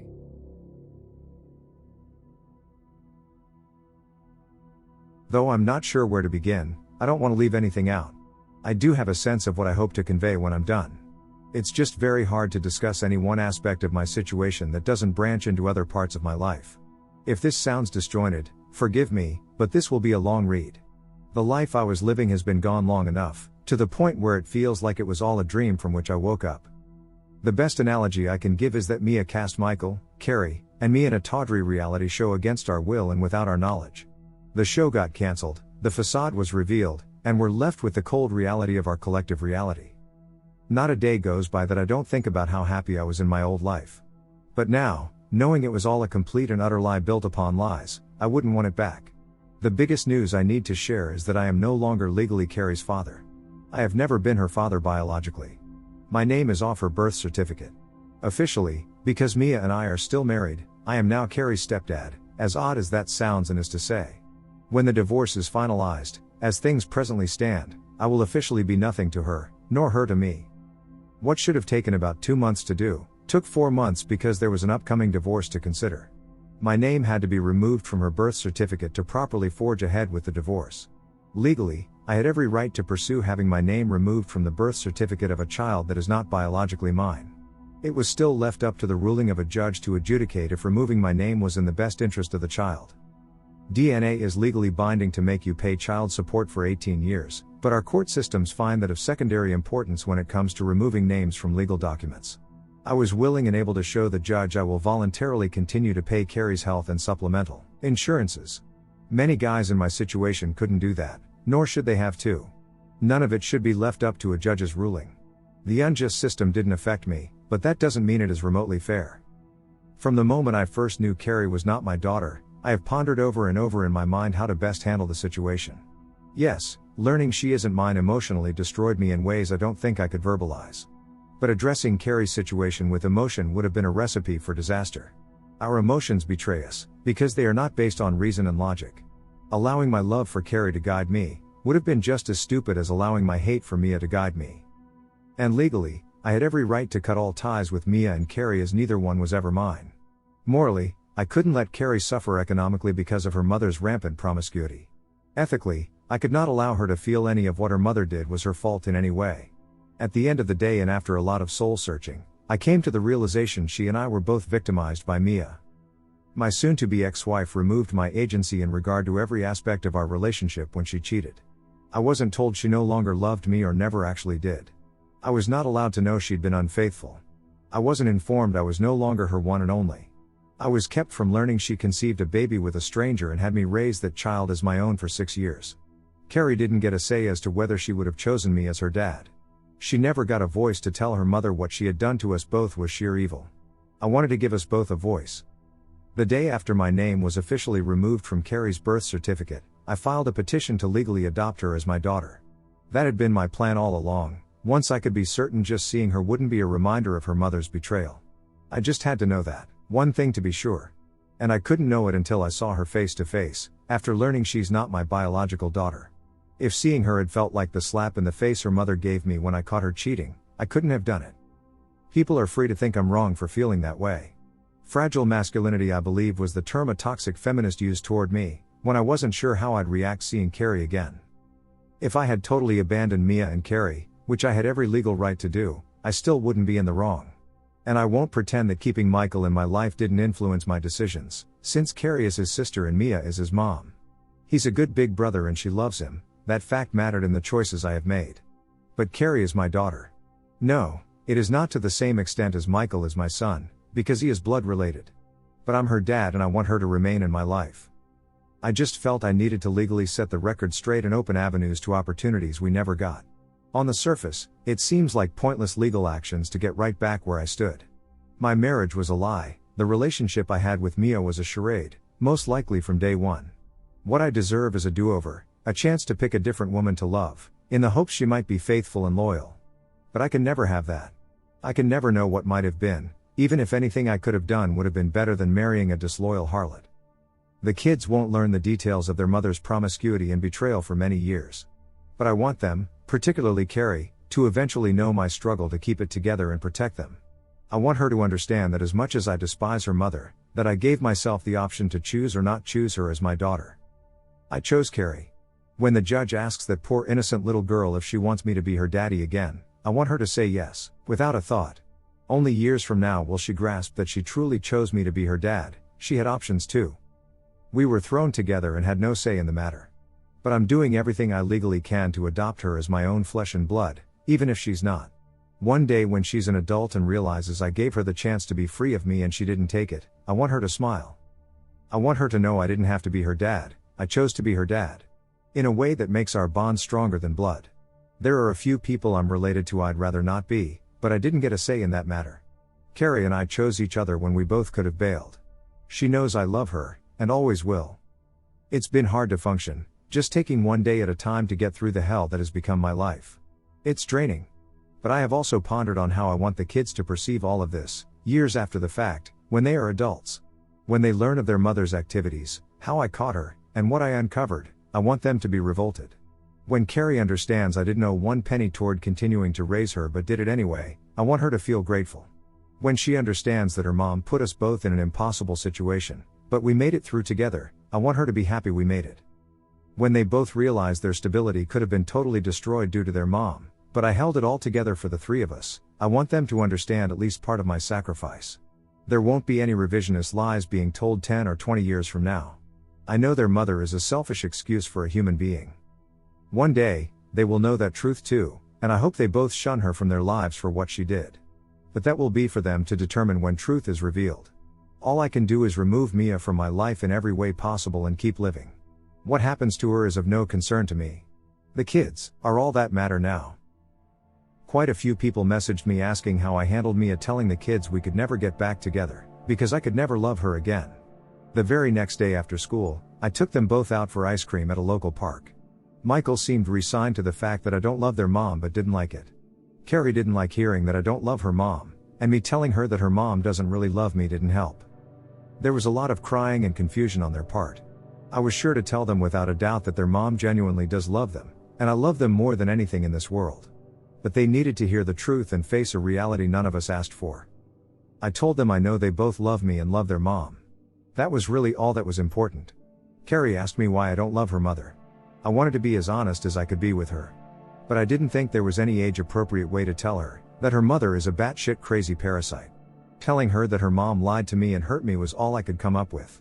She hugged me to try and console me. It nearly broke my heart, considering she had things to be consoled over she didn't know about yet. Michael asked me what was going to happen concerning the divorce. I told them that they would live with me, and I'd look after them in their home during the week.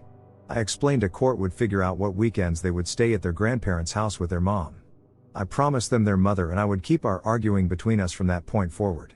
I explained she and I had a long talk the night before, after they got home. Carrie said she wanted her mother to stay with us. It hurt me to tell her that was never happening ever again, under any circumstances. But she had to be told. She said her mommy had said she wanted to come back and stay with us. I looked her straight in the eye and told her, I have no doubt their mom would like to keep staying with us. I told them both that it was impossible for me to explain at that time, but their mother had betrayed all three of us. I said they weren't old enough to understand at that moment. But I promised one day I would tell them exactly why I felt their mom didn't deserve to live with us anymore. Carrie seemed to accept that more than Michael, oddly. He began to ask how old he had to be to know what his mom did. He didn't like it when I told him it had nothing to do with age but instead a maturity level. He said it was a cop-out. I didn't argue with him. I said I wanted them to love their mom and treat her with respect because, as far as they know, she has done nothing wrong to them. They will know someday.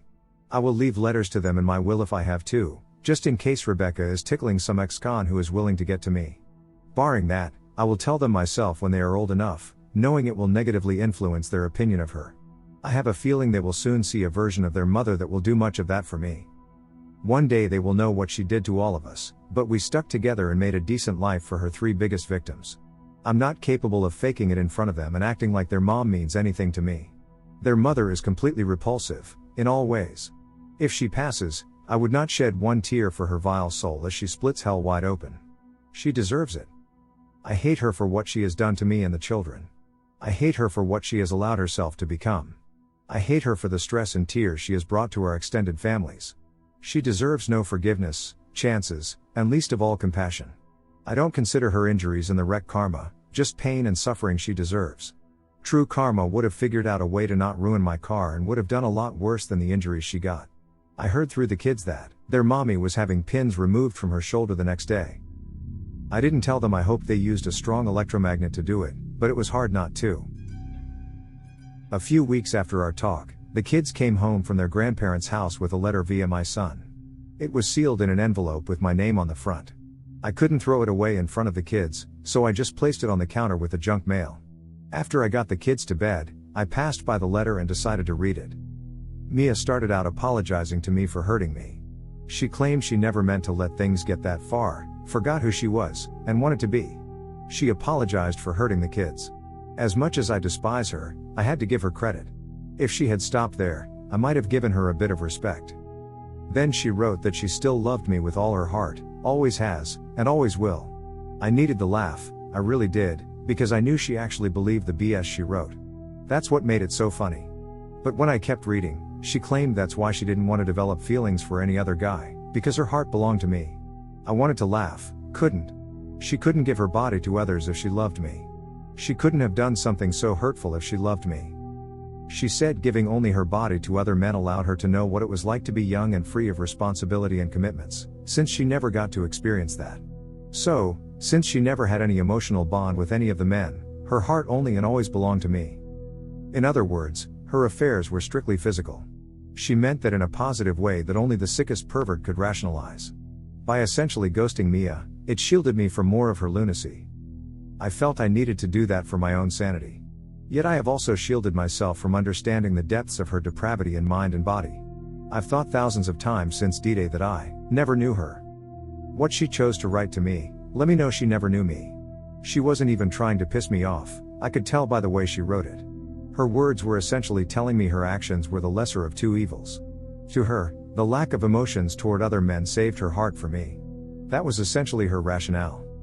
I understand knowing your significant other is having a strictly emotional affair is soul-crushing. But no one ever got STDs from an emotional affair. No one ever punched an emotional affair partner through a cell phone or computer. And no one ever conceived a child over phone calls, emails, and texts for another man to raise. I can say with 100% certainty I would have rather she had thousands of emotional affairs and kept anything from ever becoming physical. The fact she doesn't grasp that about me screams, I never knew you. She chose the worst of two evils in my eyes and never knew me well enough to know that. I have read many of the posts written by others here. I have yet to read that anyone so said, things never got emotional. That's essentially what she's claiming. Yet she doesn't grasp she's admitting to living the last 6 years of her life as little more than an unevolved, hedonistic, rutting worm. That's how unintelligent animals behave, unable to control their primal urges and behavior. She understood her acts were wrong and yet felt somewhat validated for what she did and the way she did it. Until that letter, I'd had little insight into how she perceived things she did eagerly, with no conscience.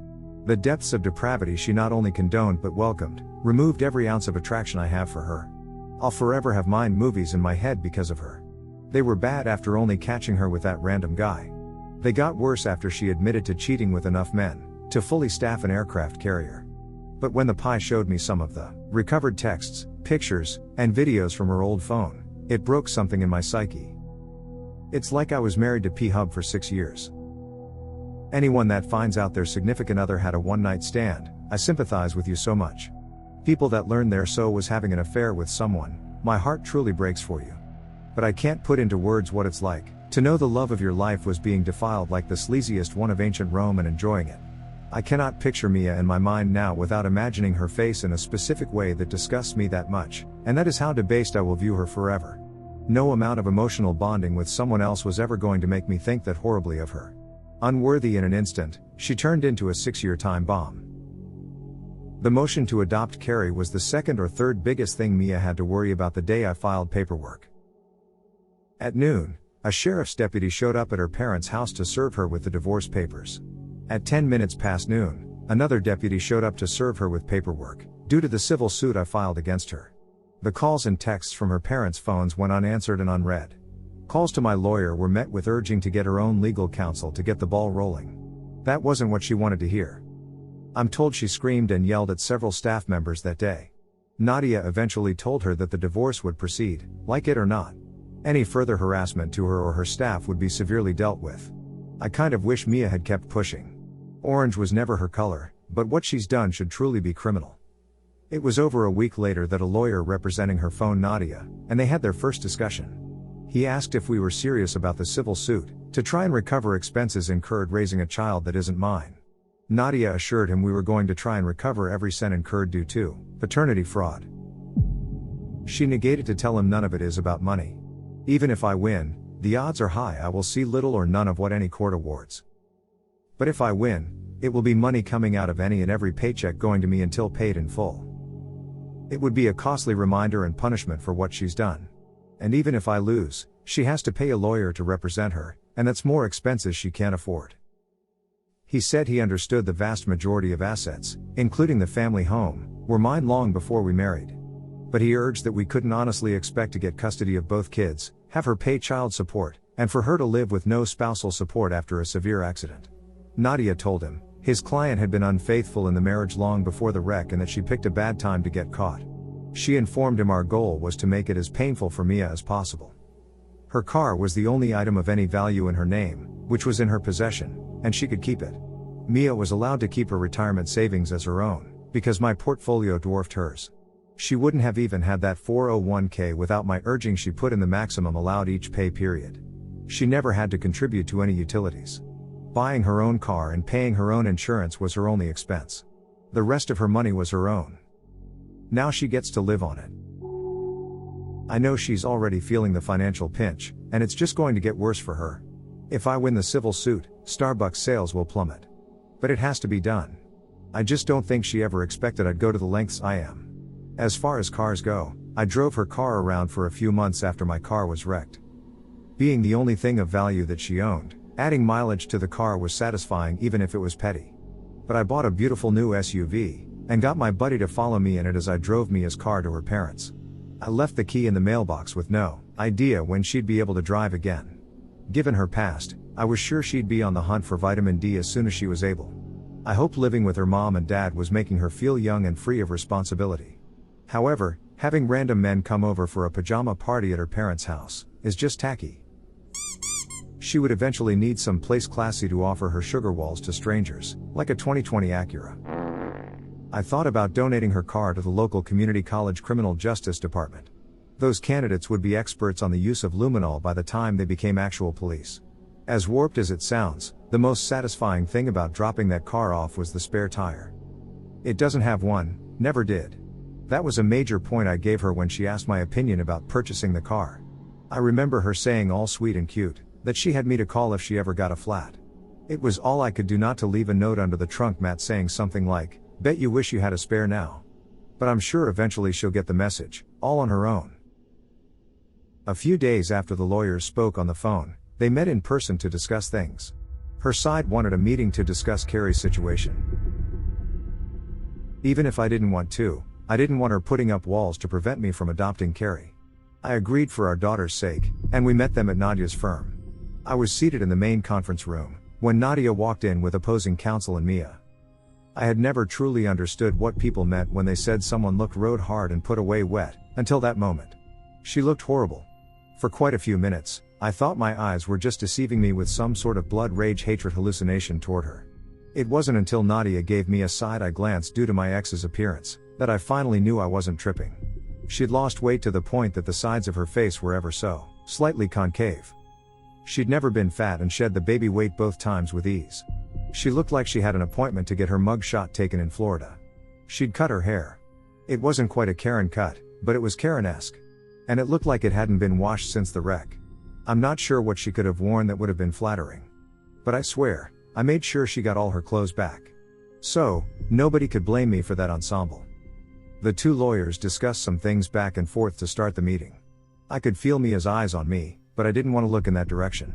I wanted to convey hatred and scorn if I looked at her.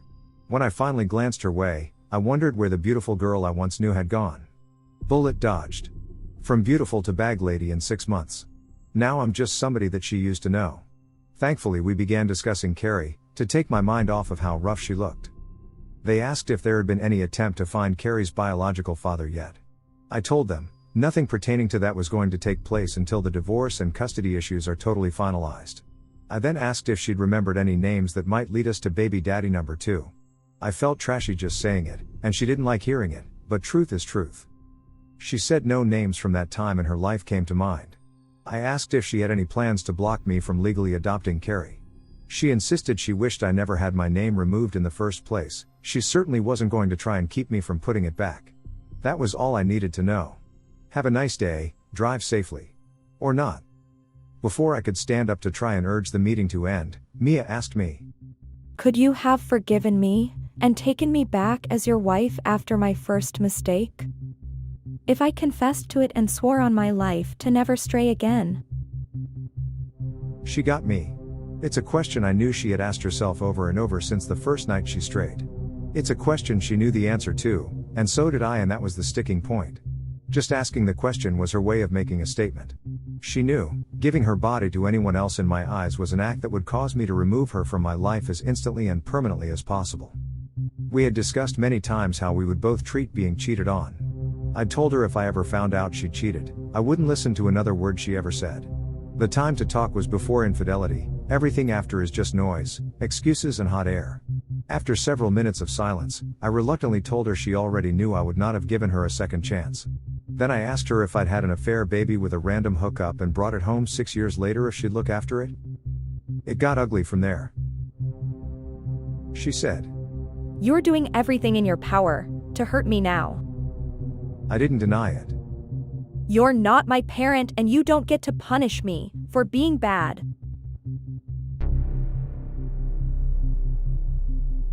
She was talking in reference to the civil suit. I made sure she understood the divorce was to punish her. The civil suit was hopefully literal payback I was owed. She said, "You're willing to destroy the lives of the kids in order to get to me and destroy me." I told her she looked like she'd been smoking meth, but after that accusation, I had proof. She started to cry and tell me she loves me. I just rolled my eyes. Because her tears now garner no sympathy from me and only make me want to treat her even crueler. I promised her the kids would always be well fed and well dressed, but made sure she understood I didn't care if she starved or had to wear sackcloth. At one point in my life, I would have done anything and given anything to make her happy. I asked her if my all wasn't good enough for her to be faithful, what more I could have done for her to not betray me. She said, "I betrayed myself."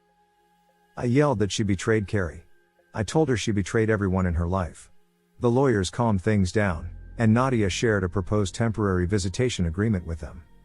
Knowing which weeks she will have them, will allow her to schedule doctor appointments better. I warned her that while it is none of my business what she does, nor do I care, not to have any strange men around the kids. She said she hadn't been with anyone. She didn't like me pointing out she'd told me that once or twice before. But she promised if that time came, she would shield the kids from all of it. So I asked her if anyone other than Rebecca knew she had been unfaithful to me. She said she admitted only the kissing to her sister after the first incident. Her sister freaked and cursed her the hell out for 5 straight minutes. Mia knew she could never tell her sister how far she actually went. But no one but Rebecca knew about all the hookups. She asked if there was any chance of us getting counseling, to see if things could work out between us. I asked her why I would want a marriage with a dead bedroom. She pointed out we never had a dead bedroom. I explained it was sure as hell dead now because I'd never touch her again, with a body count higher than COVID. Mia asked if I hate her. I'm not sure if that was a yes or no question, but, with every fiber of my being, will have to suffice. So, there's that. And that's essentially where we are. Just waiting for the divorce case to go before a judge. The civil case can't even go on a docket list until the divorce trial ends. The kids are doing well, given the circumstances. They get to see both sets of grandparents more. If there is any positive in this mess, there is that. And yes, I know I have to let go of the hate. I am seeing a therapist. But it took me quite a while to find one I like. Even she acknowledges I have a lot of legitimate reasons to hate Mia. I'm not the kind to seek validation, but knowing my hate isn't irrational helps quite a bit. I know it isn't good for me. My new therapist is helping me vent and try to let go. I'm not very good at meditation, but it's new to me. My first therapist was okay for about 4 sessions. The first session is always essentially introductions, no matter how much you share on the paperwork. She seemed very positive at first. Sympathetic yet encouraging. She assured me I was doing better than most at being a good dad, which was nice to hear. But when we started talking about issues in the past before the cheating started, her tone changed. It's not a direct quote, but she kind of insinuated that sometimes we do things that hurt or irritate our partner, but they say nothing. If those issues fester for weeks, months, or years, it's like a powder keg that we help create. No, she didn't have a Belgian accent. But I do have enough pride and common sense to know that despite any and all my faults and mistakes, no part of me deserved what Mia did. Nothing I had ever done to her made even 1% of what she did to me righteous actions. So, I got a new shrink. I tried a few therapy sessions with a guy. He could understand the feelings of emasculation and mind movies. He could grasp how it's all overwhelming. I just didn't feel comfortable with him. Thank God I'm pretty much all cried out. But if I have to talk about some emotional stuff, I don't want to cry in front of a guy. Guys are for drinking, playing sports with, and fighting. We don't discuss why Gary's wife is emotionally unavailable to him and doesn't understand his love language. This guy doesn't anyway. Part of me wanted to give him more of a chance. But I didn't see us developing any rapport. If it makes me sexist, so be it. I just feel more comfortable in confiding in a woman. That's my preference, and I finally got a good shrink. She was the only daughter in her family with 3 brothers, which takes care of having some understanding of men. Her specialty is coping with infidelity and grief counseling. When I told her about the events that led me there, she used half of a box of tissues. She said she's amazed I'm doing as well as I am. Still not sure if that was meant as encouragement, or genuine shock I'm not institutionalized.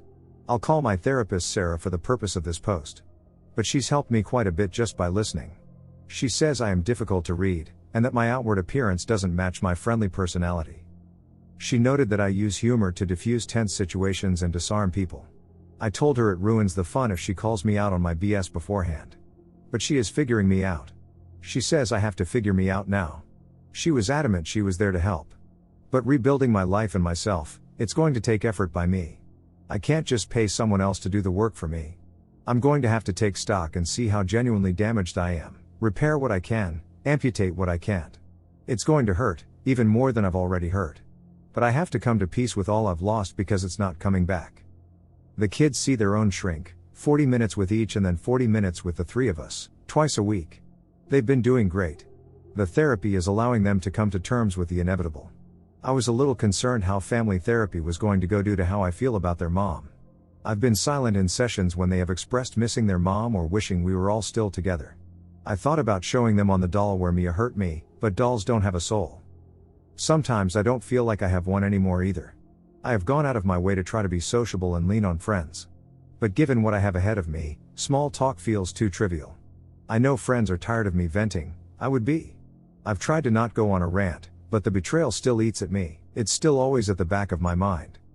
Then of course if we go out for drinks, they are pointing out this girl or that girl. Like I know they are conventionally pretty, but I have no interest in getting to know them.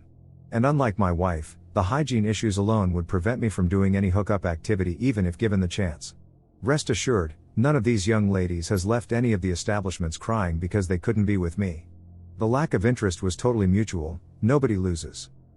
But this hasn't just affected the way I look at women, it's changed the way I've looked at people. I feel like I'm second guessing everyone's identity and sincerity. Before all of this, Mia was someone I truly admired. It makes me question the other people in my life, both male and female, that I've admired over the years. She hasn't made me a misogynist, she's turned me into a misanthropist. Despite any shame or guilt she feels for what she's done, I know carnal activity again with the next guy will be easy for her. She'll start eating better, gain some weight, and guys will be hitting her up in no time. My point is she'll move on sexually with ease. I can't do that. I won't do that. I already feel filthy inside and out knowing all the fluids and stink from other men she subjected me to. I feel she's defiled me because I've been with her, I feel tainted. She didn't just destroy any desire for her, she's killed any desire I have for intimacy at all. As odd as it sounds, Mia was it for me. She was beautiful, I didn't have a need to look at other women. And I thought what we had was special. Beauty just doesn't even register with me anymore. My mind knows better, but my subconscious thinks all women are like Mia and Rebecca. And that's my struggle, fair or not. I had someone send me a very supportive message of encouragement. Then they said they almost envied me as a soon-to-be single guy who is financially secure. He said I'd have no problems meeting women and would be perceived as high value. I thanked him for the support without conveying something that he would look forward to, would be a source of anxiety for me. I know people hook up left and right, all day every day and everywhere. That is between them and the people they hook up with. Not my thing, but more power to them. I wouldn't want a stranger, even a very attractive stranger, touching me. I'm a personal space kind of person. I cannot fathom meeting a stranger at a bar or on an app and interacting with them very little before getting physical.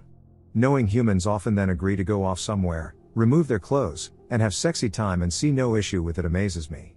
Obviously, in a world with Tinder and dating sites, my stance is the oddity. I'd be contemplating how long it had been since they'd done the very same thing with someone else. The vast majority of people are accepting of the hookup lifestyle. Mia's hookup numbers wouldn't be all that abnormal, for the typical single woman these days. And I think most guys would behave that way if they could. I couldn't and wouldn't, plus, obviously, never wanted to be with someone who ever has. Part of me feels Mia wasn't forthcoming about her infidelity, just to spite me for what she knew would be my stance. When I said it felt like she was making a statement, that's the statement it felt like she was making. If I wouldn't even consider a second chance, she was going to do exactly what would hurt and disgust me most. The crap test to end all crap tests, then getting revenge on me without me ever knowing I was being tested. Once the bond we had was broken, we could never have that again with each other or anyone else. It was a once-in-a-lifetime opportunity, because we are each only granted one life. The continued cheating was what has killed me. If she'd just admitted to what she'd done and we'd divorced, I just might have been able to pick up the pieces and eventually give someone else a chance.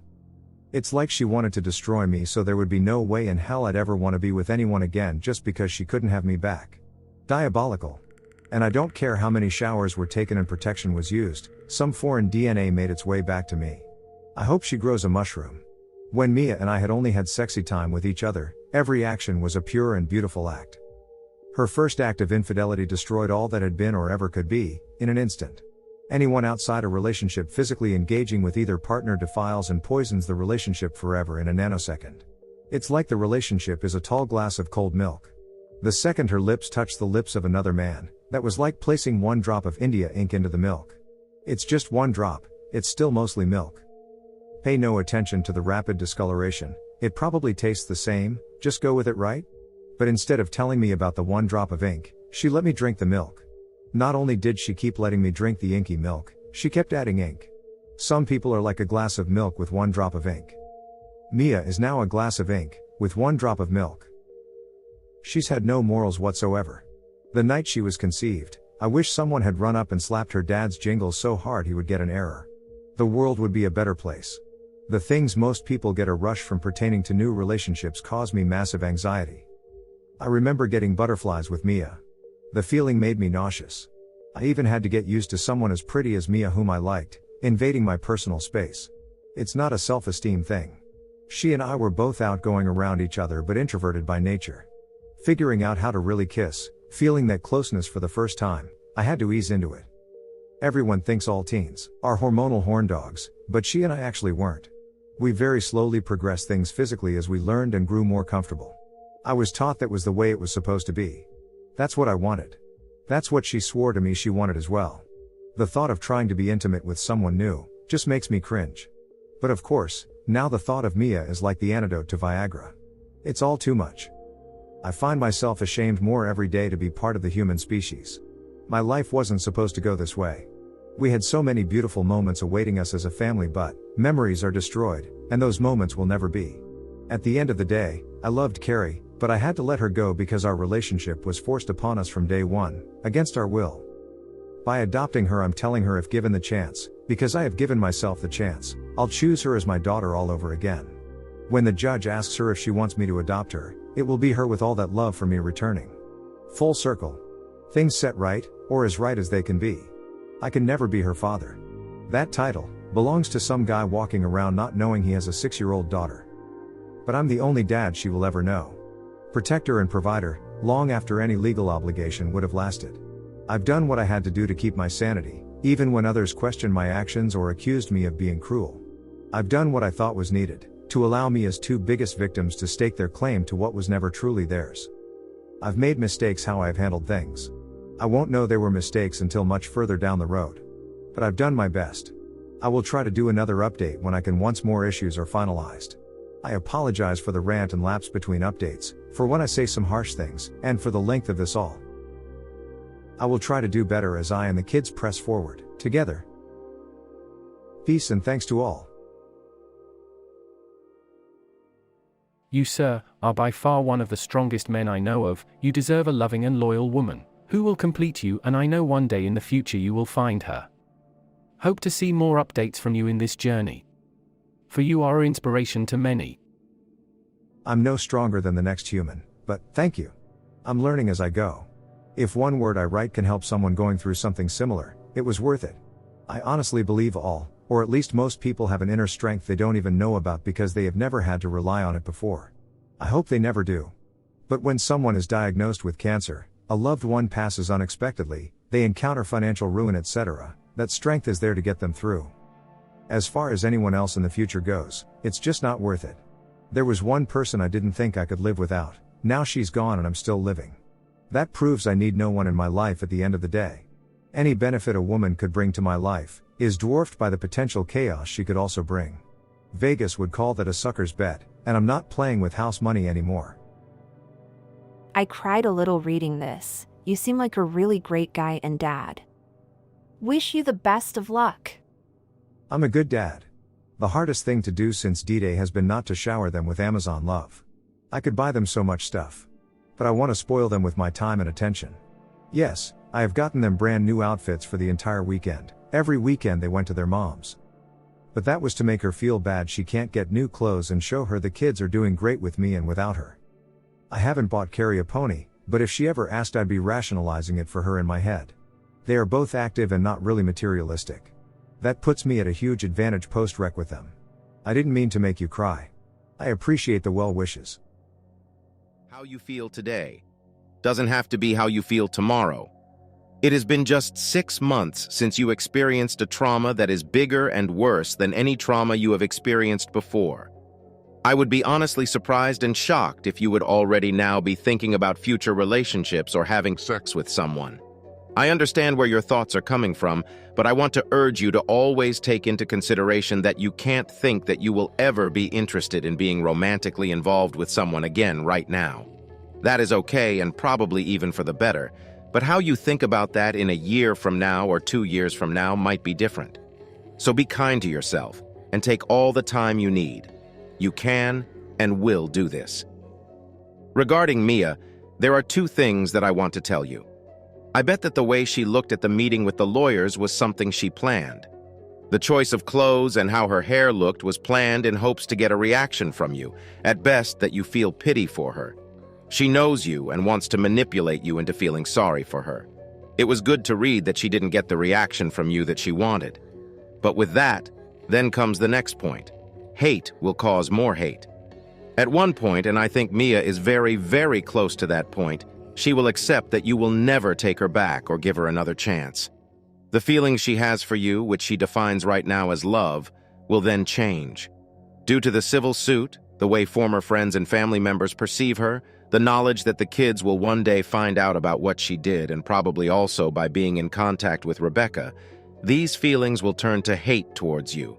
The way you are feeling, including the hate, is justified, and that you let it out by making her life as miserable as it is possible for you is okay as well. But you need to prepare yourself for the backfire from her, which will very likely come. Once she realizes that there will be no future with you, and when she despises the situation she is in her mind only because of you and your decisions, she will start to shoot back. That is something you should prepare yourself for. She knows you, knows how and where to hurt you, and you even told her clearly how she could hurt you. When you told her to keep her lovers away from the kids, you gave her an opening that she can use to piss you off or to hurt you later on. Be prepared for that to happen. If it never happens, great, then you prepared for nothing. But I have a feeling that rather sooner than later you will get to know a very different Mia. So in all you do, try to think 2 steps ahead and assume how she might react, so that you can be prepared. I like the way you approached the situation with Carrie. One day she will realize what you did there and that you needed that to make a conscious decision for her. Look forward to that day. The letter that she wrote you, if you haven't put it already in the trash, then I would urge you to keep that just in case that in a few years when you tell the kids the whole story, Mia tells them that you are a liar and it was you who was responsible for the destruction of your marriage. The letter is a written confession which you should keep, just in case. Stay on your path and allow yourself to be proud of how you handled everything. That's a very interesting point of view that I had not considered. Thank you again, Kranich. Mia was always so focused on what she wore and how she looked. It confused me to see her looking like a war refugee. So you think that was basically attempted manipulation? She was hoping I had 1 ounce of positive feelings about her to prey upon. Guess she and her lawyer figured out all of that is gone forever. I was truly shocked she inquired about marriage counseling at all. I mean really shocked. I know it's a ploy to get her meal ticket back, so it won't work. I view MC as trying to bring a corpse back to life. After what Mia did, I'm not even a romancer, sure as hell not a necromancer. She doesn't understand how I can love her 1 minute and hate her the next. I have control of my emotions, I can turn them off, and I'm not a slave to them. I kept the letter. I gave it to Nadia. The firm is putting a big file together for me, with all the evidence and paperwork for when the divorce is done. When the day comes to reveal Mia's unforgivable acts, I'll be prepared. And I think you're right, I do need to be prepared for some kind of attempted retribution on her part. If she shows up at the house, I will go restraining order on her so fast she won't know what hit her. If she tries to manipulate the kids, I'll go at her legally and via her parents. They aren't happy with her at the moment and love their grandchildren. Royal AI. In an attempt to fulfill my promise to update more often with shorter posts, this will hopefully accomplish both. My apologies if any of my previous posts caused eye strain or an aneurysm. I assure you all that was never my intent. Someone asked in the comments of my previous post about Rebecca and if I've had any interaction with her.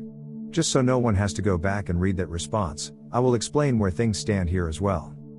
I have not seen or communicated with Becca at all since that fateful morning. I do not know how prominent she now is in Mia's life. I don't know if they have had any contact, but I would imagine they have. The kids have not mentioned Rebecca at all. What they tell me is the extent of what I know, which isn't a lot. However, a few weeks after all hell broke loose, I confided in an old friend exactly what was going on. I chose the friend I did, because his wife is a notorious gossip. She, too, is a good friend of mine. So, I didn't feel any guilt for using one of her negative traits for my benefit. To those that don't know, Becca owns her own salon that employs 9 people besides her, when fully staffed. Since word slowly spread through the friend group, 2 stylists have left Becca's salon.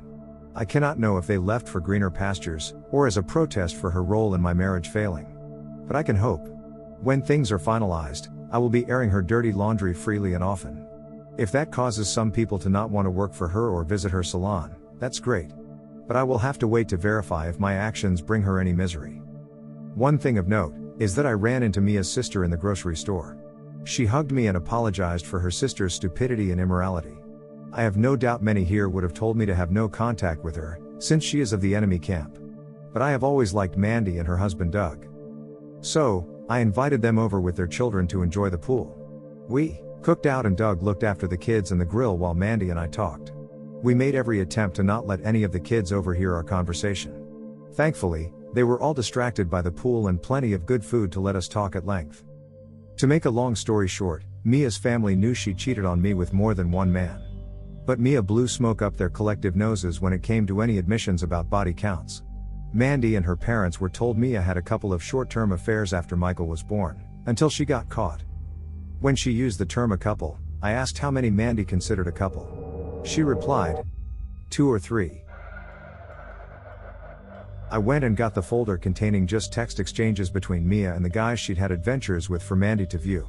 As she perused through the pages, I explained we were able to verify 47 different guys Mia had engaged in sexy time activity, from since Michael was born. I made sure to explain that those 47 were just the tip of the iceberg, since we knew she had often arranged one-night stands via various phone apps, without any trace. Mandy didn't know what to say when she heard Mia's verified body count. She wanted to immediately call her parents to inform them and to curse her sister out. Mia's lack of being forthcoming about the number of men she cheated with was enough bad news to wrap her head around. Then I put 2 and 2 together and realized, nobody in Mia's family had yet been told I am not Carrie's father. I'm not sure who was more pissed off about that fact, Mandy, or me. But Doug had to stop grilling to attend to his wife due to the tears she couldn't hold back. She walked around to my side of the picnic table and gave me a hug as she told me repeatedly, she was so deeply sorry. Doug was stunned. He gave me a pat on the back after making sure Mandy was okay, and told me we'd go out for drinks later that week. My soon-to-be ex-wife may be a piece of dog crap. But her family and the people that married into that family seem to be as good as gold. But I will continue being cautious about how much trust I allow. I filled her in on what actually happened that morning and how I came to find out paternity results. She was stunned to say the least. When she told me she wished Becca got hers, I had to ask Mandy's opinion of Becca. Mandy said she never liked Rebecca, even as kids. Mandy is 4 years older than Mia, Becca, and me. She was a senior when we were freshmen in high school. Mandy said that more than once she caught Becca stealing makeup from her room, but was unapologetic. She said she despised Rebecca, because she'd always been manipulative and loved causing drama for others. She even told me she'd try to be a big sister role model for Becca, especially after Rebecca's dad divorced her mom. But Mandy said she'd always been an ungrateful person who wouldn't listen to anyone. I asked if she knew Mia actually wanted Becca as her maid of honor initially. She never said yes or no, but the profane stream of consciousness let me know she was unaware.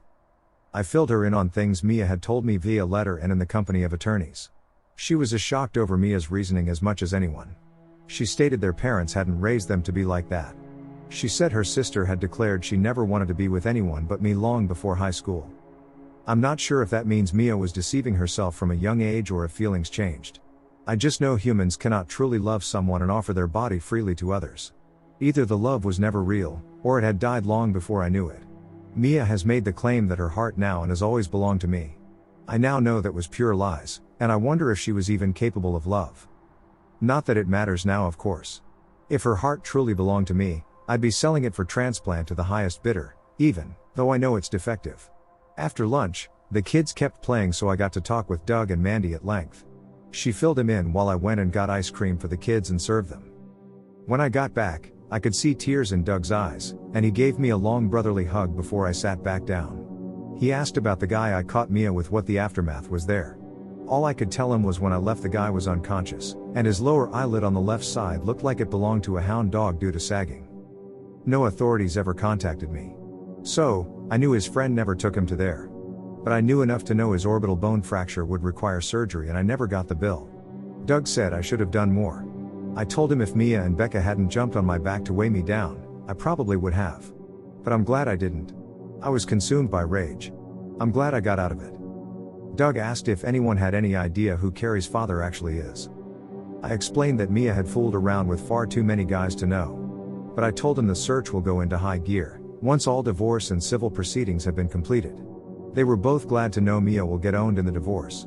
They were both glad to know that therapy for all three of us had helped tremendously. When I told them I was anxious for Mia to start working again so she could pay child support and whatever civil fine she ended up owing, they laughed.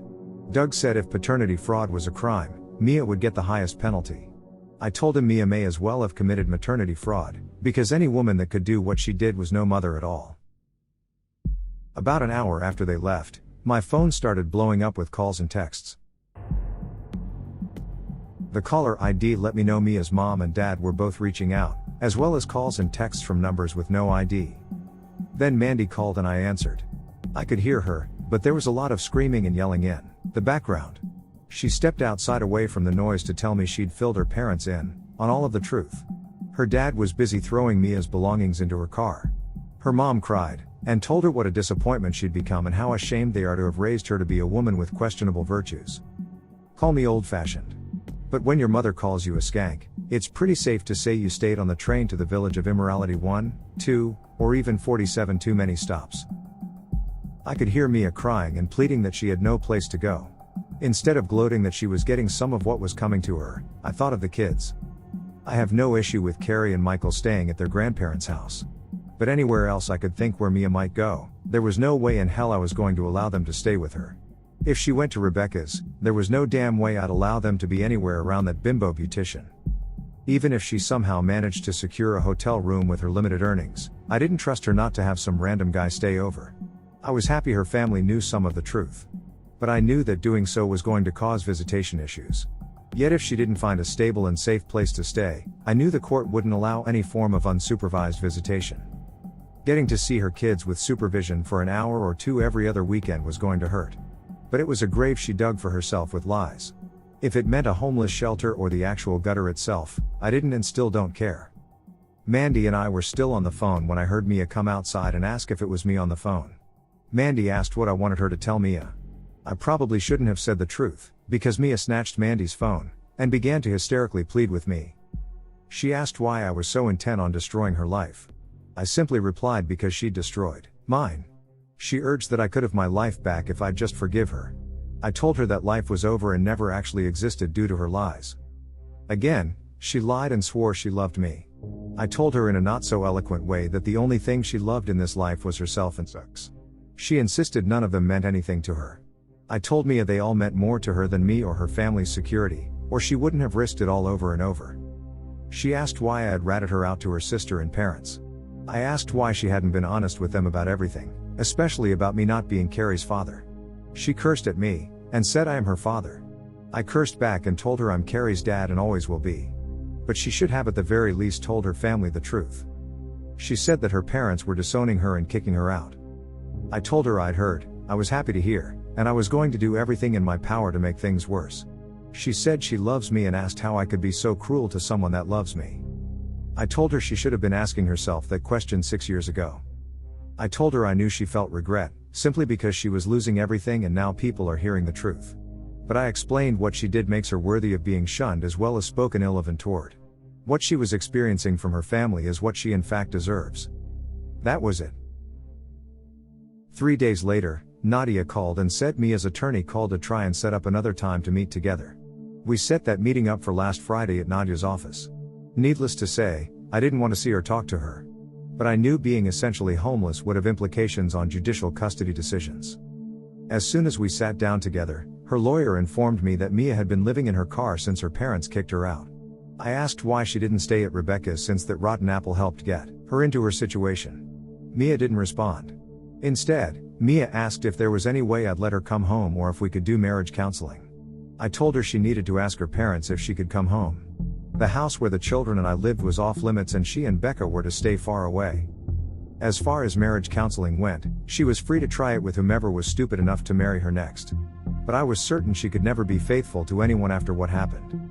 Her lawyer objected to my language and the harshness of my words.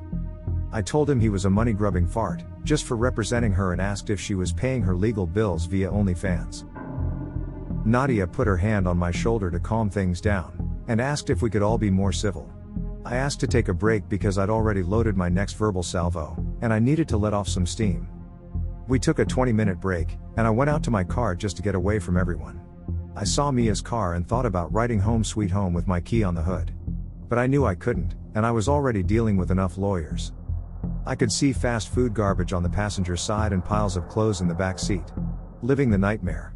That's what she'd done to her life and mine. I'm trying with the help of a professional to let go of the hate.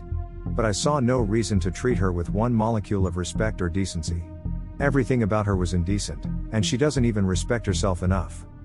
At any rate, Nadia urged me to try and keep my answers to the yes or no variety if possible. I agreed to try, but explained there was only so much of my ex's lies and excuses I could listen to. She assured me she'd try to get us through the meeting as quickly as possible. When we sat back down, I just glared at Mia and her lawyer to let them know I meant business, without saying a word. Nadia started the meeting back up by asking Mia if she'd sought out or received any therapy for herself. She claimed she didn't have the time while dealing with physical therapy, nor did she have the money as her insurance wouldn't cover therapy. Nadia asked if we paid for it if Mia would attend a few therapy sessions by herself. My head turned toward Nadia so fast when she asked that, I thought I'd get whiplash. But she kicked me under the table to let me know she had everything under control. Her lawyer immediately said Mia would only see a therapist of her choosing, regardless of who paid for it. Nadia indicated that was fine, but that some therapy might help her process her emotions to be a better mother in the future. I still thought Nadia had lost her mind proposing such a thing, but let her keep talking. Her counsel insisted they would talk about it and give us an answer in the future. My lawyer stated that in spite of being opposing counsel, as a woman she wanted to ensure that any women involved in cases she was working on got the help they need. I won't lie. The way she said it was so convincing I seriously thought my own legal representative had turned on me. Mia asked if we could do counseling as a family unit. That time I pushed Nadia under the table, to tell her there was no way I'd agree to that. Nadia kicked me back before telling them, if Mia went to several sessions and the therapist thought it would be beneficial, we might. I knew Nadia had a reason to be proposing what she did. Just wish she'd filled me in ahead of time. I knew I'd learn what the goal of her tactics were later, but I was perplexed until the meeting was over. I asked Mia if what she was now going through was worth all the cheap, meaningless adventures with strangers. I seriously wanted to know if being able to do what she did for years was worth losing it all. I pointed out she had to enjoy what she was doing, or she wouldn't have kept doing it. I really wanted to know if those experiences were worth losing a loving husband and custody of her children. She began to weep what looked like sincere tears before telling me, no. I asked if she felt any actual shame. I knew she felt tons of regret, if for nothing else, for getting caught. But I wanted to know if she felt ashamed for people to eventually know every deviant detail of her tawdry escapades. She claimed she very much did, especially now that her family knew. I asked if she really thought she could hide the truth from her family forever. She said she hoped to keep it all from getting out, at least until she started back to work and got a place of her own. But she knew it would come out eventually. She apologized for hurting me, and claimed she never ever wanted to do that. I told her she didn't hurt me, she destroyed me. I told her every single day, all day long I feel pain. It's in my soul, but I can feel it in my joints, my muscles. But Advil brings no relief. My heart is so broken that when she poisoned my soul, it seeped into my appendages. On a good day I feel numb. On a bad day, the tension fills my body. Depression causes physical aching sometimes, and some days I wake up feeling sore for no reason. She cried, hearing me express the pain her actions were making me endure. I told her to tell me what I ever did to justify her betraying me so thoroughly and cruelly. She just cried harder. I asked her what she thought she deserved from me in life after the things she'd done. Not what she wanted, what she thought should happen to someone who literally messed up her life. She began to bawl. I was sick of the tears and lack of answers. I was done. The meeting ended with Mia's lawyer trying to get her out of the office, as she repeatedly asked me to forgive her. I kept telling her to go home and drive her home somewhere else, because we were done talking.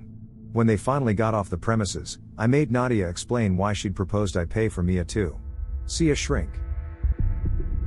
She explained doing so would be seen as a favorable act by the court. But Mia was clearly unstable and not coping with life very well. If a professional recommended or insisted she needed to be hospitalized for her own good, well, c'est la vie. In a distraught state, it is very easy to get yourself institutionalized at least overnight. Allowing her to see a professional might get her some help, but it also might help us when they see how frazzled she's become. She deceived me for more than 6 years about my entire life. I feel no guilt in not revealing my true intentions of why I actually want her to see a shrink. If she thinks family therapy is a possibility to get her to go, so be it. Mia is good at digging her own grave. I hope that continues. Yes, I realize this was by no means a short update. But it was as condensed as I could make it. The kids are both doing well. Michael is playing baseball as a pitcher since he's the tallest on his team. He does well from the mound and plate, even with the larger strike zone. I'm taking him, along with Doug and his 2 sons, to see the Sox play the Tigers next week. Miss Carrie is as beautiful and sweet as ever. She loves the pool and it's been great having friends over with their kids to enjoy it. I want to raise 2 kids that are too busy with life to have their noses pressed against a phone. That may warp them to the point they feel out of place in society. But they'll be my warped kids. Thanks to all for the kind words and support. Every day seems like it brings a new challenge. But knowing I have so many who have my back, means more than words can express.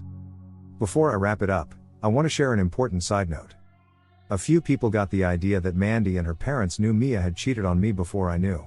I told her parents about catching her cheating the same morning I told my parents.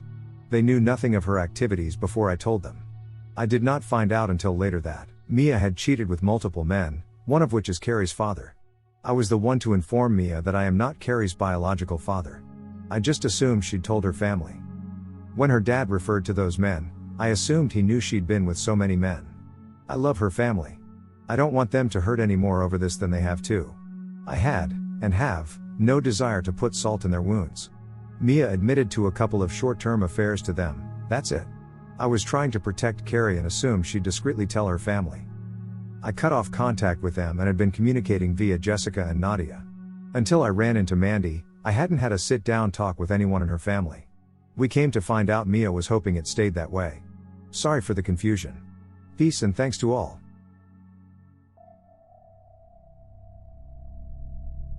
I think it was me who asked about Becca in the previous update, and it seems that they are no longer friends, since she has not been to her house since they took her from her parents' house.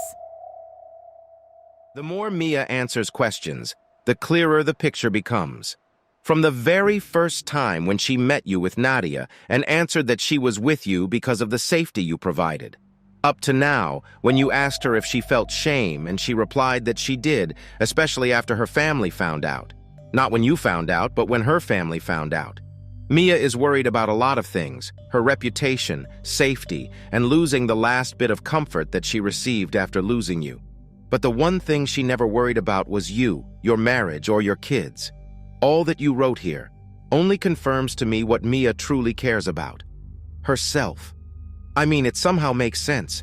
It is a mindset she trained herself to be in for at least 6 years. That is not something she can just leave behind, and, like I wrote in your last post, I even doubt that it is just a mindset. Be very careful from now on. She is now put into a position where she feels like she has nothing more to lose. She is desperate, and desperate people can be unpredictable. Be prepared. 2 possibilities that come to my mind right now are that she tries to reach out to the kids to show them how badly you treat their mom, trying to manipulate them again, or she will take a rather drastic step to get your attention, which I hope will not happen. Take good care of yourself and the kids. If you can, then reach out to your parents-in-law and let them know that they can see the kids anytime they want. Keep on going to therapy. Stay strong and stay prepared. Hi Kranik. It wasn't until the last meeting with her that I actually thought she might have some undiagnosed form of mental illness. I have no doubt she is enduring depression at the very least right now. But depression due to an event or events is different than clinical long-term depression. She had depression after having Michael, but I thought it went away. Nadia said she seemed really wound up, ready to snap. I'm sure the manner in which I spoke to her and the things I said didn't help that. But her behavior has been inexcusable, mental illness or no mental illness. She still doesn't get a pass from me. But if therapy helps her act like she's a decent human being again, I hope she goes every day. Just not on my tab. You are so very correct in saying she's desperate, almost like a cornered animal. It may make me prick of the year, but I find it ironic if not poetic. She stayed and deceived me for 6 years due to the stability I provided. Now, not only is that stability gone, I've removed the stability she had before we ever met, she's had since birth. She destroyed my life. I've taken something from her she's possessed her entire life, until now. So yeah, I know she's capable of anything at this point, because she has nothing to lose. I have several VARs like you recommended and keep one on me at all times. But she can't even see the kids right now. They have seen her parents, but they haven't seen their mom since nearly a week before Mandy and I talked. That is probably making her more desperate. But she has no place to actually be with them. Her car won't cut it. As for her reputation, if she hasn't figured out it has already gone to crap, she's blind and deaf. People are talking about her. She has no way to do damage control. And it's only getting worse by the day. I think the realization that she's nearly 0% in control of her future is overwhelming her. Her future was set with me, but she chose to make plans. Knowing in a very real sense, she chose this for her life, has to be destroying her inside. Royal AI. A few weeks ago, I signed into this throwaway account for the first time in almost a year. There were many messages and comments inquiring about how the kids and I are doing, or how things turned out. A very large part of me wanted to ignore them all, sign out, and never log in again. Because I have managed to get back on course with my life and my children's life, and dwelling on the past only hinders forward progress. But the advice I got from Reddit was supportive and helpful from the start, all the way through several episodes in my life when I was at my lowest points. For those people that assisted me so well and showed me such kindness, I will make this final update. Because I do owe a huge thank you to the many who helped me navigate the minefield I didn't yet know I was living in. It's been so long since my last update, much time has passed. Many events have occurred, to the point where this can't be explained in 2 or 3 paragraphs. Because things have now been finalized beyond what I ever imagined or intended. When I last posted, my soon-to-be ex-wife Mia had been kicked out of her parents' house for neglecting to tell them, I am not the biological father of our daughter Carrie. I had informed them I'd caught their daughter cheating the same morning I told them about our wreck. However, she had not revealed to them that the guy I caught her with was just one in a long line of men with whom she cheated. Mia had been forced to live in her car because she had nowhere else to go after being disowned. Meanwhile, I was in the process of attempting to legally adopt Carrie, after having the court adjudicate I am not her biological father. And my attorney Nadia was attempting to get Mia to see a mental health professional of her choosing, in the hopes it might benefit me. Nadia recommended 2 local psychiatric practices to Mia's lawyer, saying we'd pay for her sessions, or she could choose any other therapist she wished to see. I had some major misgivings about having to pay for the sessions or doing anything that might actually benefit Mia. If you learn nothing else from my experience, take this advice to heart: love them or hate them, always listen to your lawyer. To make a long story short, Mia chose a local psychiatrist who instantly recognized she was mentally unstable. For her own well-being, she committed Mia to the local hospital's psyche ward overnight for observation. That overnight stay became many months under psychiatric care in hospitals. Due to confidentiality rules within the medical field, I never heard her actual diagnosis.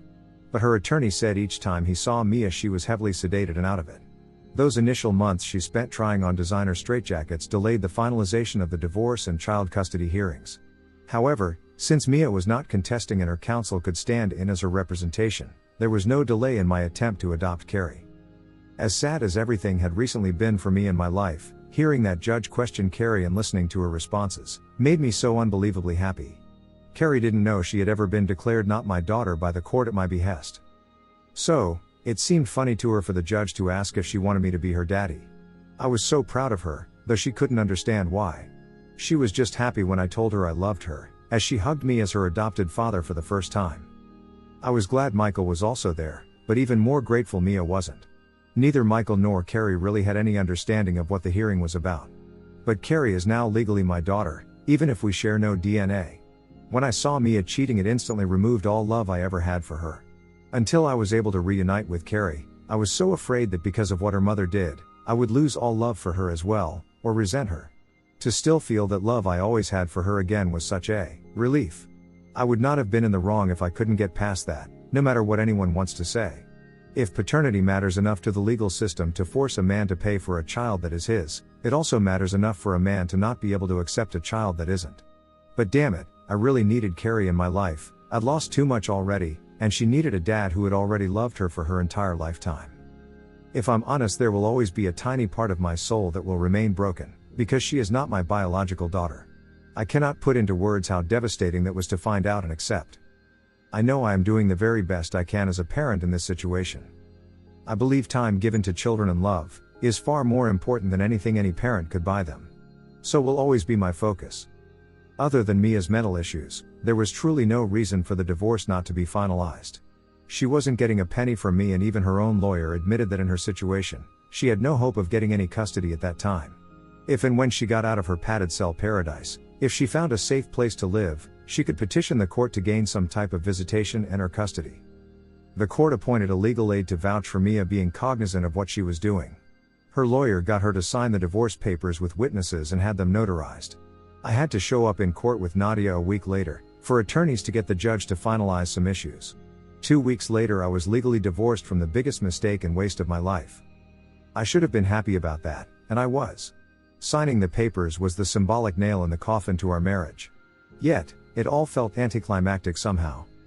It amazed me how well Mia's family stuck to their guns, in regard to disowning her after they found out everything she'd done. I'm sure some of that was due to wanting to stay on my good side, so they could visit with the kids. Even though her parents and sister knew she was in the psyche ward, they never even attempted a visit, nor did I obviously. But it was apparent from the times I talked to her parents, how disgusted they were by their daughter's depravity. They were embarrassed for people to know what their daughter did. I could empathize and sympathize. Knowing Mia had been run through more times than an oscillating lawn sprinkler in July, made me ashamed to admit I had ever been intimate with her. Mandy made sure to let everyone know what her sister and Rebecca had been doing, short of paternity fraud of course. Between social media and face-to-face conversations with friends, word got out about their exploits. Within a month nearly everybody knew about her years of cheating and private immorality, and many felt obligated to share their peace of mind when encountering her. It was slightly humiliating for me having everyone know how foolishly trusting I had been. At the end of the day, in a relationship you either trust or you don't, and she'd never given me a single reason not to trust. It wasn't until a few months before I caught her, that I even considered she could ever cheat. In hindsight, a few red flags were missed, but she covered her tracks well. I should have put an end to the girls' nights out obviously once her depression subsided, just out of principle. But that night she stayed out all night was the first and only time that had ever happened before. She'd call if she was going to be 15 minutes late, which was extremely rare. I was actually worried, because that was so unlike her, and I wanted to make sure she was safe. I know many people probably think I'm an idiot or blind for not knowing for so long. By keeping things strictly physical oriented, and limiting the number of encounters with each man, she never developed any trails to follow. She did it like she was a true professional. She wasn't glued to her phone or protective of it. I never felt the desire to snoop. She portrayed herself to be the beautiful loving wife and mother. I wasn't the only one who was deceived. Many friends have told me face to face they were shocked to know she was cheating, and would have told me if they'd known. They had no idea any more than I did. Everything she represented herself to be, to everyone, was a total lie. They wanted nothing to do with her and nobody cared if she was kept in the ward the rest of her life. The only problem with no one having any contact with Mia was that it left us blindsided. Nobody alerted us when they decided to let her out. Laws prevented the hospital from letting us know due to doctor-patient confidentiality. I have no idea if she just convinced the doctors she was okay, or if they just felt like they had done all they could do to help her. But they released her on a Tuesday just before noon. She somehow made her way from the hospital to her car, which was parked at her lawyer's office behind his home. From there she took her car and drove to the kids' school. When she was informed that she couldn't see or check the kids out of school, she made enough of a scene that the school called me. I told them to call the police and that I would be there as fast as I could. On the way to my car, I called Mandy to let her know her baby sister was no longer using her Airbnb accommodations on Insanity Island. I told her I had no idea if she'd been released or escaped, but I'd find out when I got to the school. She said she'd call her parents, my parents, and Doug to let them know what was going on, and to keep them posted. By the time I got there, 2 cop cars and an ambulance were parked out front with lights flashing. I pulled into a parking spot, got out and headed toward the closest officer. After identifying myself as the ex-husband, he directed me through a side door which ended up being the school cafeteria. I was relieved to learn no one had alerted Michael or Carrie to the drama in the front office, and school had not recessed. The police had Mia seated at a cafeteria table and she tried to stand when she saw me, demanding to see her children. They kept her from approaching me and I asked if they had checked with the hospital mental health ward to see if they had released her. The authorities informed me that while the hospital couldn't release certain information without a warrant, they had released her under her own cognition. Mia started crying and demanded to see her children. I told them I had full custody, and there was no way they were seeing her in such a frantic emotional state. She yelled at me that she wanted to see her children yet again. I told her to go have her lawyer file paperwork for visitation. But unless I saw an evaluation from some mental health professional telling me otherwise, she was an unfit parent and a manic mother. She said the kids are the only 2 people alive that still have any love left for her. I told her that was probably true, but they're just kids, and they don't know any better. Some employee laughed, then managed to regain his composure. She tried to come at me, but was held back. She said she hadn't seen her children in months, and that they were the only thing that got her through her time in the hospital.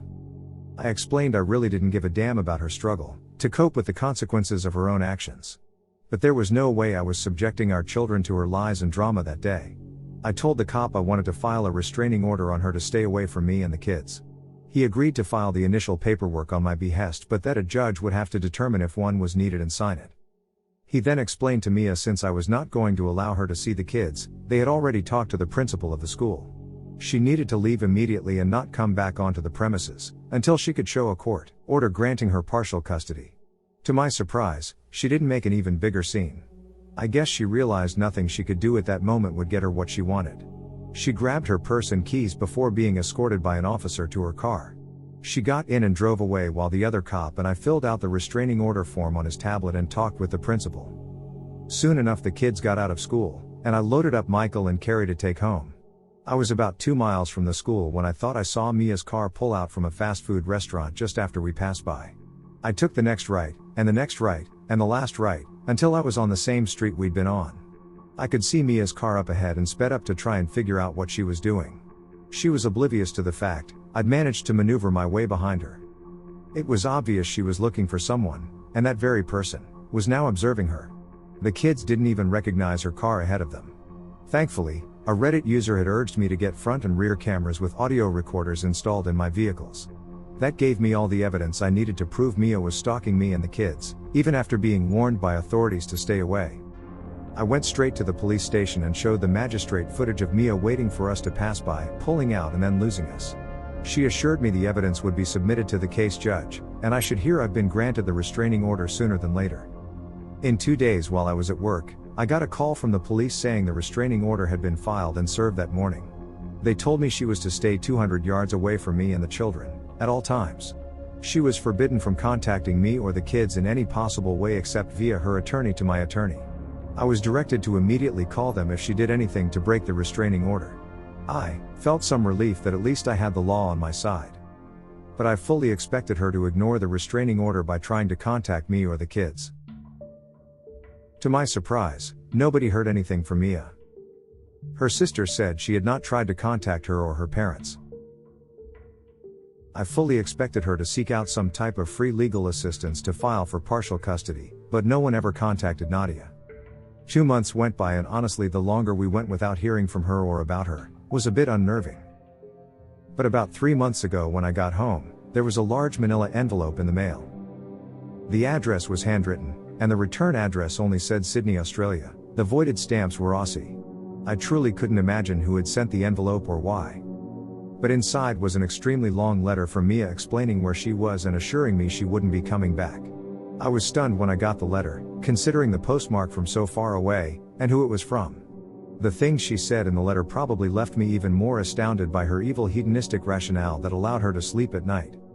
Her maniacal manifesto filled in many of the gaps about what she'd endured and what led her there. She explained that she essentially had a nervous breakdown during her initial therapy session. Pretty much the first 2 months she was hospitalized, she was heavily sedated and on various antidepressant and antipsychotic medications. She said for the longest time when she got there, she just wanted to end it.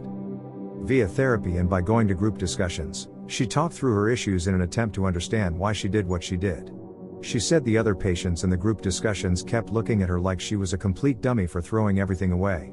They'd come from broken homes, abusive relationships, backgrounds with substance abuse and violence. Her life had been as easy as pie compared to their life struggles. When it finally clicked in her warped mind, how badly she'd screwed up and that none of her old life was coming back, she had another breakdown. Her first breakdown was due to facing her past, the second due to facing her future, or lack thereof. She went on to explain her feelings of loss and heartache in some half-assed attempt for sympathy. Mia had the audacity to claim that the morning I caught her cheating, what upset her was knowing I instantly didn't love her anymore, and never would again. She claimed over the years whenever she felt guilt for what she was doing, she rationalized it by telling herself I wouldn't love her if I knew what she was doing, and she wanted me to always love her. She was right, it instantly deleted all love I ever had for her, the moment I saw her with another man. She said to know I truly no longer loved her broke her heart, because despite all that she did she still loved me. She swore just because she'd had adventures with all those men didn't mean she ever loved me any less. I'd hate to know how she would have treated me if she'd hated my guts. She had the audacity to call me her best friend and soulmate. She had no desire to have any romantic connection with anyone but me. She said having men openly tell her they wanted to do nothing more use her and giving herself over to her primal instincts without a care in the world about consequences, was such a rush. She confessed that after cheating a few times, Becca convinced her, humans were never meant to be monogamous. She said she would have been more than willing to allow me to have time with other women, but she knew I'd never want that. She said being able to hook up with some random guy she met at the store, made being just a mom and wife feel less hopeless and mundane. She tried to quantify that I somehow benefited from her having other partners, because it taught her to be a better lover when she was with me. I would have far preferred a completely dead bedroom than being married to a wannabe sorority robot with no morals. And what kind of guy would be with any woman that gave it up that easily? Those guys are just worthless too. Next time go break one off instead of helping to break up a family. Call me old-fashioned. And I'm sure a lot of people that have read my story have called me that and far worse. But if you feel you need to go on exploration and be wild, that is your decision, you are completely entitled to do it. It seems today very few don't live their lives that way. But the time to explore and hook up is long before you have children. The time to do that is way before you marry. And it's sure as hell long before you reach the point of cheating on your husband with so many men, you give birth to some stranger's child and tell your husband he's the father. However, if by going out, being wild and exploring your sexuality turns you into someone or something only the most hard-up desperate man would ever consider making a commitment to, so be it. If at any point while we were dating Mia had told me she needed to break up, so she could meet new random men, I would have been totally fine with it. That would have told me she lacked the morality, loyalty, and trustworthiness I wanted in a wife. If she'd revealed who and what she was when we were dating, it all could have been avoided. I would not have cared one iota who or how many men she had personal escapades with, as long as I wasn't one of them. She was either always unworthy of my time and love, or became unworthy via her unforgivable actions. But just as she can't unfrick all those men, I can't go back in time and keep her out of my life. Words be damned. Her actions have proved she is unworthy of anyone's time and certainly not love. She will end up a last call at some dive bar down under, allowing anyone drunk enough searching for 15 minutes of companionship. She wrote how much it broke her heart to get the petition. Notice that I was having my name removed from Carrie's birth certificate. Mia said she understood I couldn't even stand to look at her anymore after what she'd done, and our daughter was just a reminder of that. She claimed what hurt her even more was when she got my petition to adopt Carrie as my daughter. Because it showed her even though I could never give her a second chance, I had enough love in my heart to give a second chance to the very product of her infidelity. She said she struggled with feelings of being jealous of her Carrie. Knowing her kids would grow up receiving all the amenities she took for granted destroyed her. Frankly, her words spoke volumes about how truly self-centered she really is. She couldn't think of me and put me first, she couldn't even do that with her own children. Yet she hated knowing huge moments of her kids' lives would happen without her around to see them. She imagined pictures shared on social media reminding her of what she was missing and feeling like she'd been stabbed through the heart. She explained that when she was released after the events at the school that day, she went around that night trying to reconnect with old friends. The few people that would speak to her were very direct in what they thought of her, in that they wanted nothing to do with her. Most acted as if they didn't know her and just ignored her. A few warned her if they ever found out she'd been with their husband or boyfriend, God help her. But she realized her hometown had been poisoned against her. Her former boss and many coworkers knew, so there was no going back to her job. The other driver's auto insurance had given her a decent check each month to live on until she was locked away. She had to stop going to physical therapy and the insurance company considered the matter of the accident and her injuries a closed case. She had no money. Getting a job close enough to potentially see the kids wasn't happening quickly, and she had to survive on her own. She pawned a few items to get by while she looked for jobs online, and that's when she said she met some guy from Australia online. It seems they chatted back and forth over the course of a few days, and he invited her for a visit. She'd already been seriously thinking of cashing in her 401k, but was scared about paying the huge tax penalty at the end of the year. The invite to Australia was all it took for her to cash in the only chips she had. She said he's a really nice guy and has a son that needs a mom. Poor kid is getting Joan Crawford for a mom. And he's getting Amber Heard for his wife. It's safe to say he has no idea what she's done and what she's capable of. She's his problem now. She'll become an Australian citizen, won't have to pay the IRS, and she will never be my problem again. It was the last contact she made and will hopefully be the final contact she ever makes with me again, fingers crossed. But if it keeps crazy down under and out of my hair, she can do whatever she wants. I hate to be so flippant. Because I do sympathize with the citizens of Australia, as yet another venomous species becomes endemic to their ecosystem. But these are the ignominies you have to face as a people, for mocking planetary gravity generation after generation. Yes, I'm giddy that she's gone, and I have every right to be. But Australia, sincerely, thoughts and prayers. Between providing antipsychotic medication and treating STDs, she may bankrupt your entire socialized medical system. Obviously, I hope she stays away. But a potential arrest upon return for tax evasion with the punishment being time served in federal prison will hopefully seal the deal. My therapist has helped me quite a bit, especially dealing with anger, though I'm sure no one reading this could tell. My therapist and I came to an epiphany during one heated session. For the longest time I was far angrier at myself than I was angry at Mia. People talk about forgiveness and how it sets a person free. I had so much anger built up inside I just assumed 100% of it was directed toward Mia. Nope. It turns out despite her flaws and missteps, I held myself to a higher ethical standard. I was beating myself up with self-loathing because I couldn't believe I'd chosen so poorly. Yes, Mia was the deceitful lying person, but at the end of the day I chose that woman and messed my own life up. I can say without a doubt, I would be much better off having never loved Mia. Lots of people asked about Rebecca.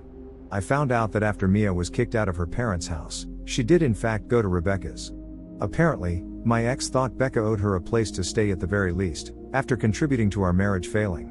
Rebecca seemed to feel like all she had done was to enable Mia to do what she actually wanted to do, and didn't owe her a damn thing. It's an interesting debate topic, one which apparently got heated. I have no idea who won, but that friendship ended with a lot of hair pulling, profanity and punching.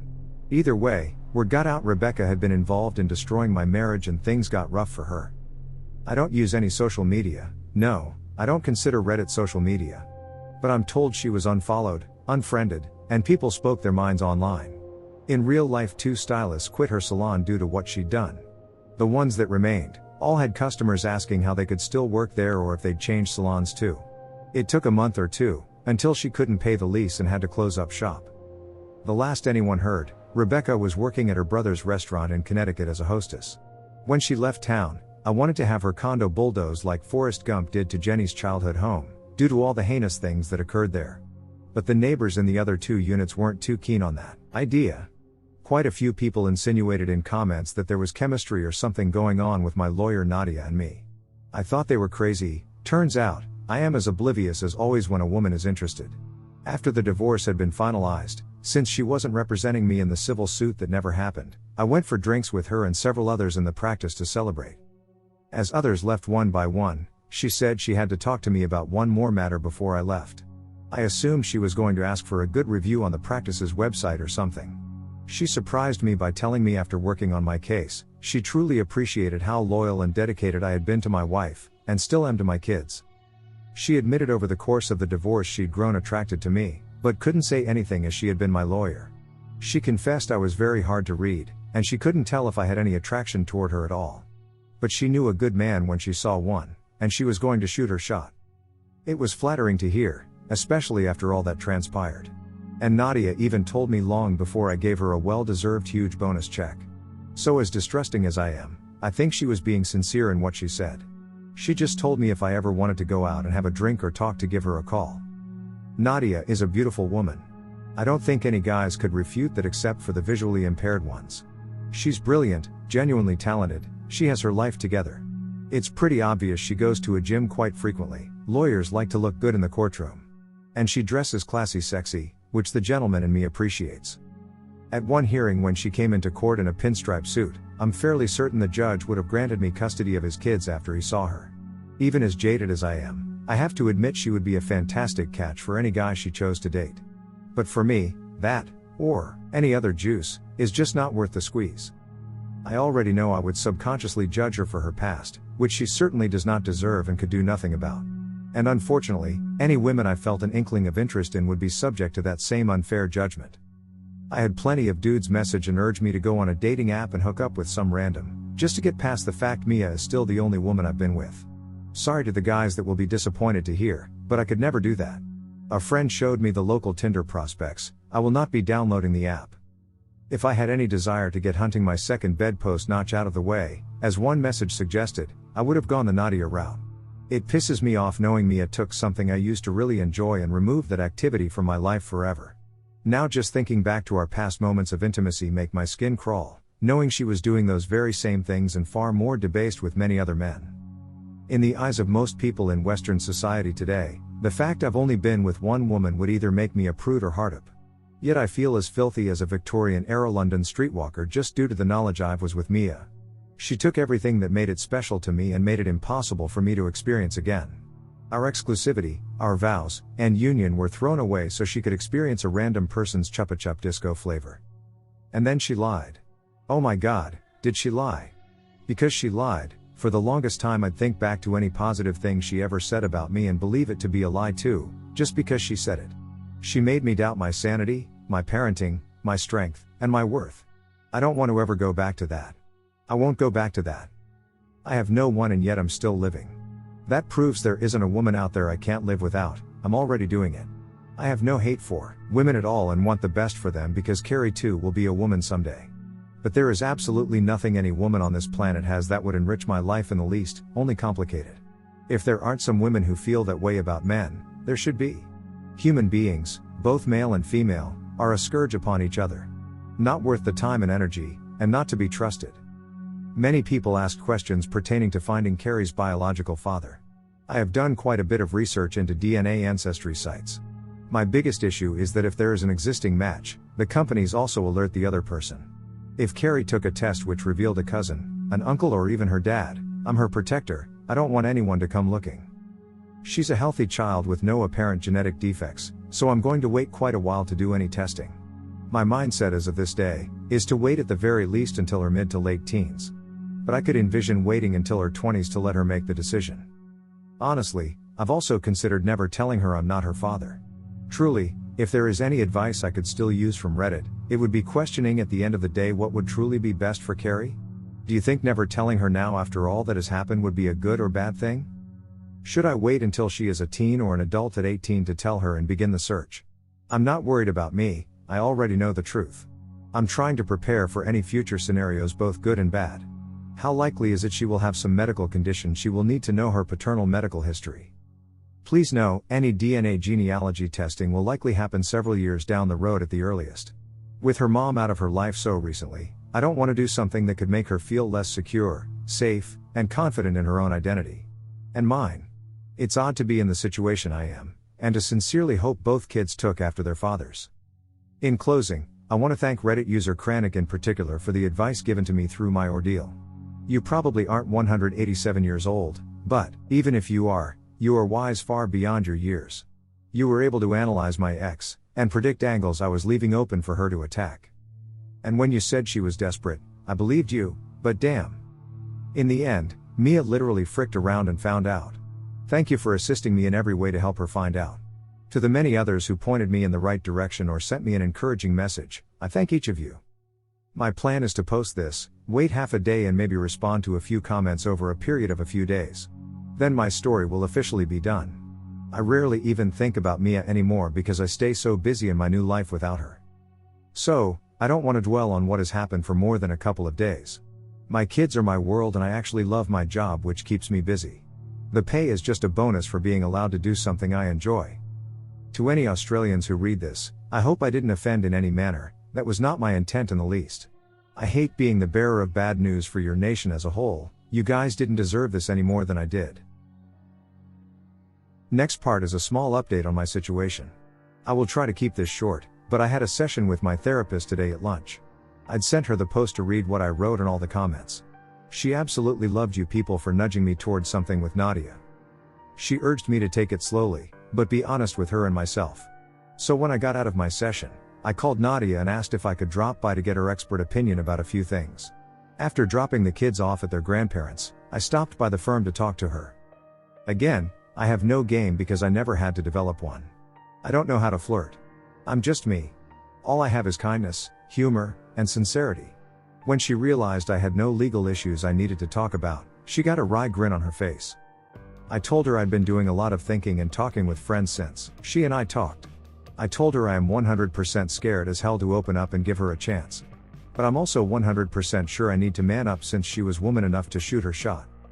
I also said, I couldn't envision how things would work out because of our differences. When she inquired which differences, I mentioned the kids and that she has none. She said she has enjoyed meeting my kids and asked if I had issues with her not being a mom yet, which I didn't. I said I had a little concern her being so petite and me so tall that I might accidentally hurt her being clumsy or something. She promised me she was pretty tough and said big things come in small packages. I was nervous and replied that I wasn't looking for anything intimate just yet, but appreciated the offer. She blushed and laughed really hard. At least she gets my warped humor. Long story short, we both have Friday and Monday off due to the holiday weekend. So Thursday night I will drive us for dinner at a nice restaurant, then we'll go to a fantastic martini bar I know of. It's a first step and while I am nervous, I do feel very comfortable talking to her and being around her. We're going to take things slowly. But I can't do this with an audience, so this will be my last post, reply or comment. If things work out that's great, if not I can live with that too. I just don't want to feel I'm letting anyone down if things don't work out in any way. So I hope you all understand. I really do thank you all for helping me get through the hell my life became, and being in my corner. My therapist thanks you too. May you all know love, success and most of all peace for helping a stranger online pick up the pieces of his broken life. Bless you all. Brother, no words really, just Godspeed, continued healing and strength to you and your kids. Thanks for updating. I am truly happy with how everything has turned out for you. You are a good guy and on a good path as well. Since I bombarded you with advice all the time, I will also give you 2 more pieces of advice now. First, concerning Carrie. You know firsthand what lies can cause. Don't lie to her, also not by omission. Talk to a family therapist. Tell them about the situation and your desire for Carrie to know the truth.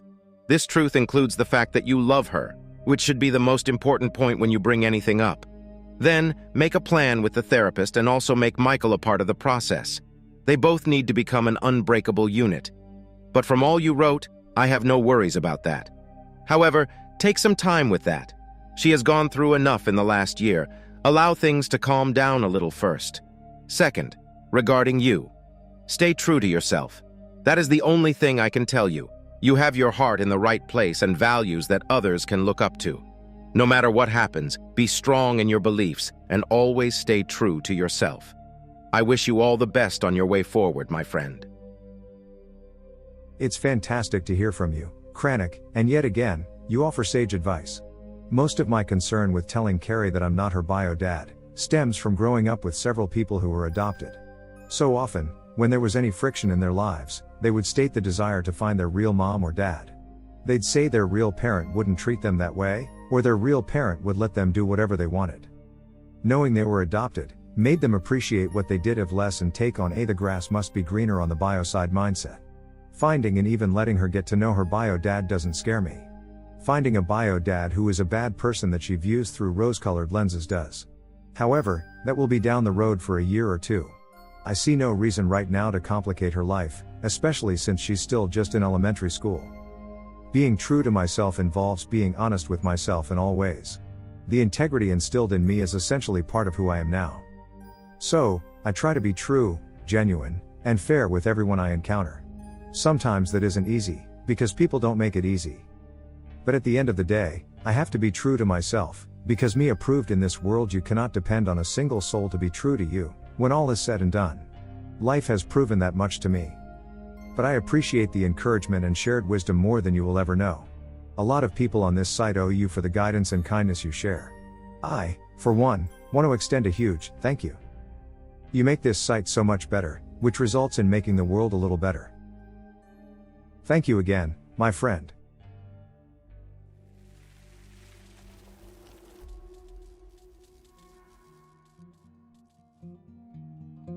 And there you have it, a dark story in the world of deceit, an honest man brutally betrayed, who stayed true to what's best for him and his kids, fighting the hardest battle there is, within his mind. I truly believe that therefore, this man is a true Sigma male.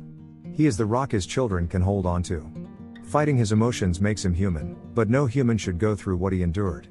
From the unimaginable betrayal, to being warped into life-altering consequences after each decision. What would you advise him to do, concerning his daughter? Or do you have any other thought you wish to share? Thank you for enjoying this long, strong and emotional story. It was hard to cover this story, as this is one of the most brutal stories Royal AI has covered so far. Before we say goodbye, be sure to text the like button, we need to talk. But when you meet up, just keep the conversation casual. See you in the next one. This content is shared for your entertainment. Royal AI never condones any immoral or illegal activities. We're all about a healthy headspace, sharing real stories. I aim to share the story as OP shares it, and how commenters share their insights. Please remember this when commenting.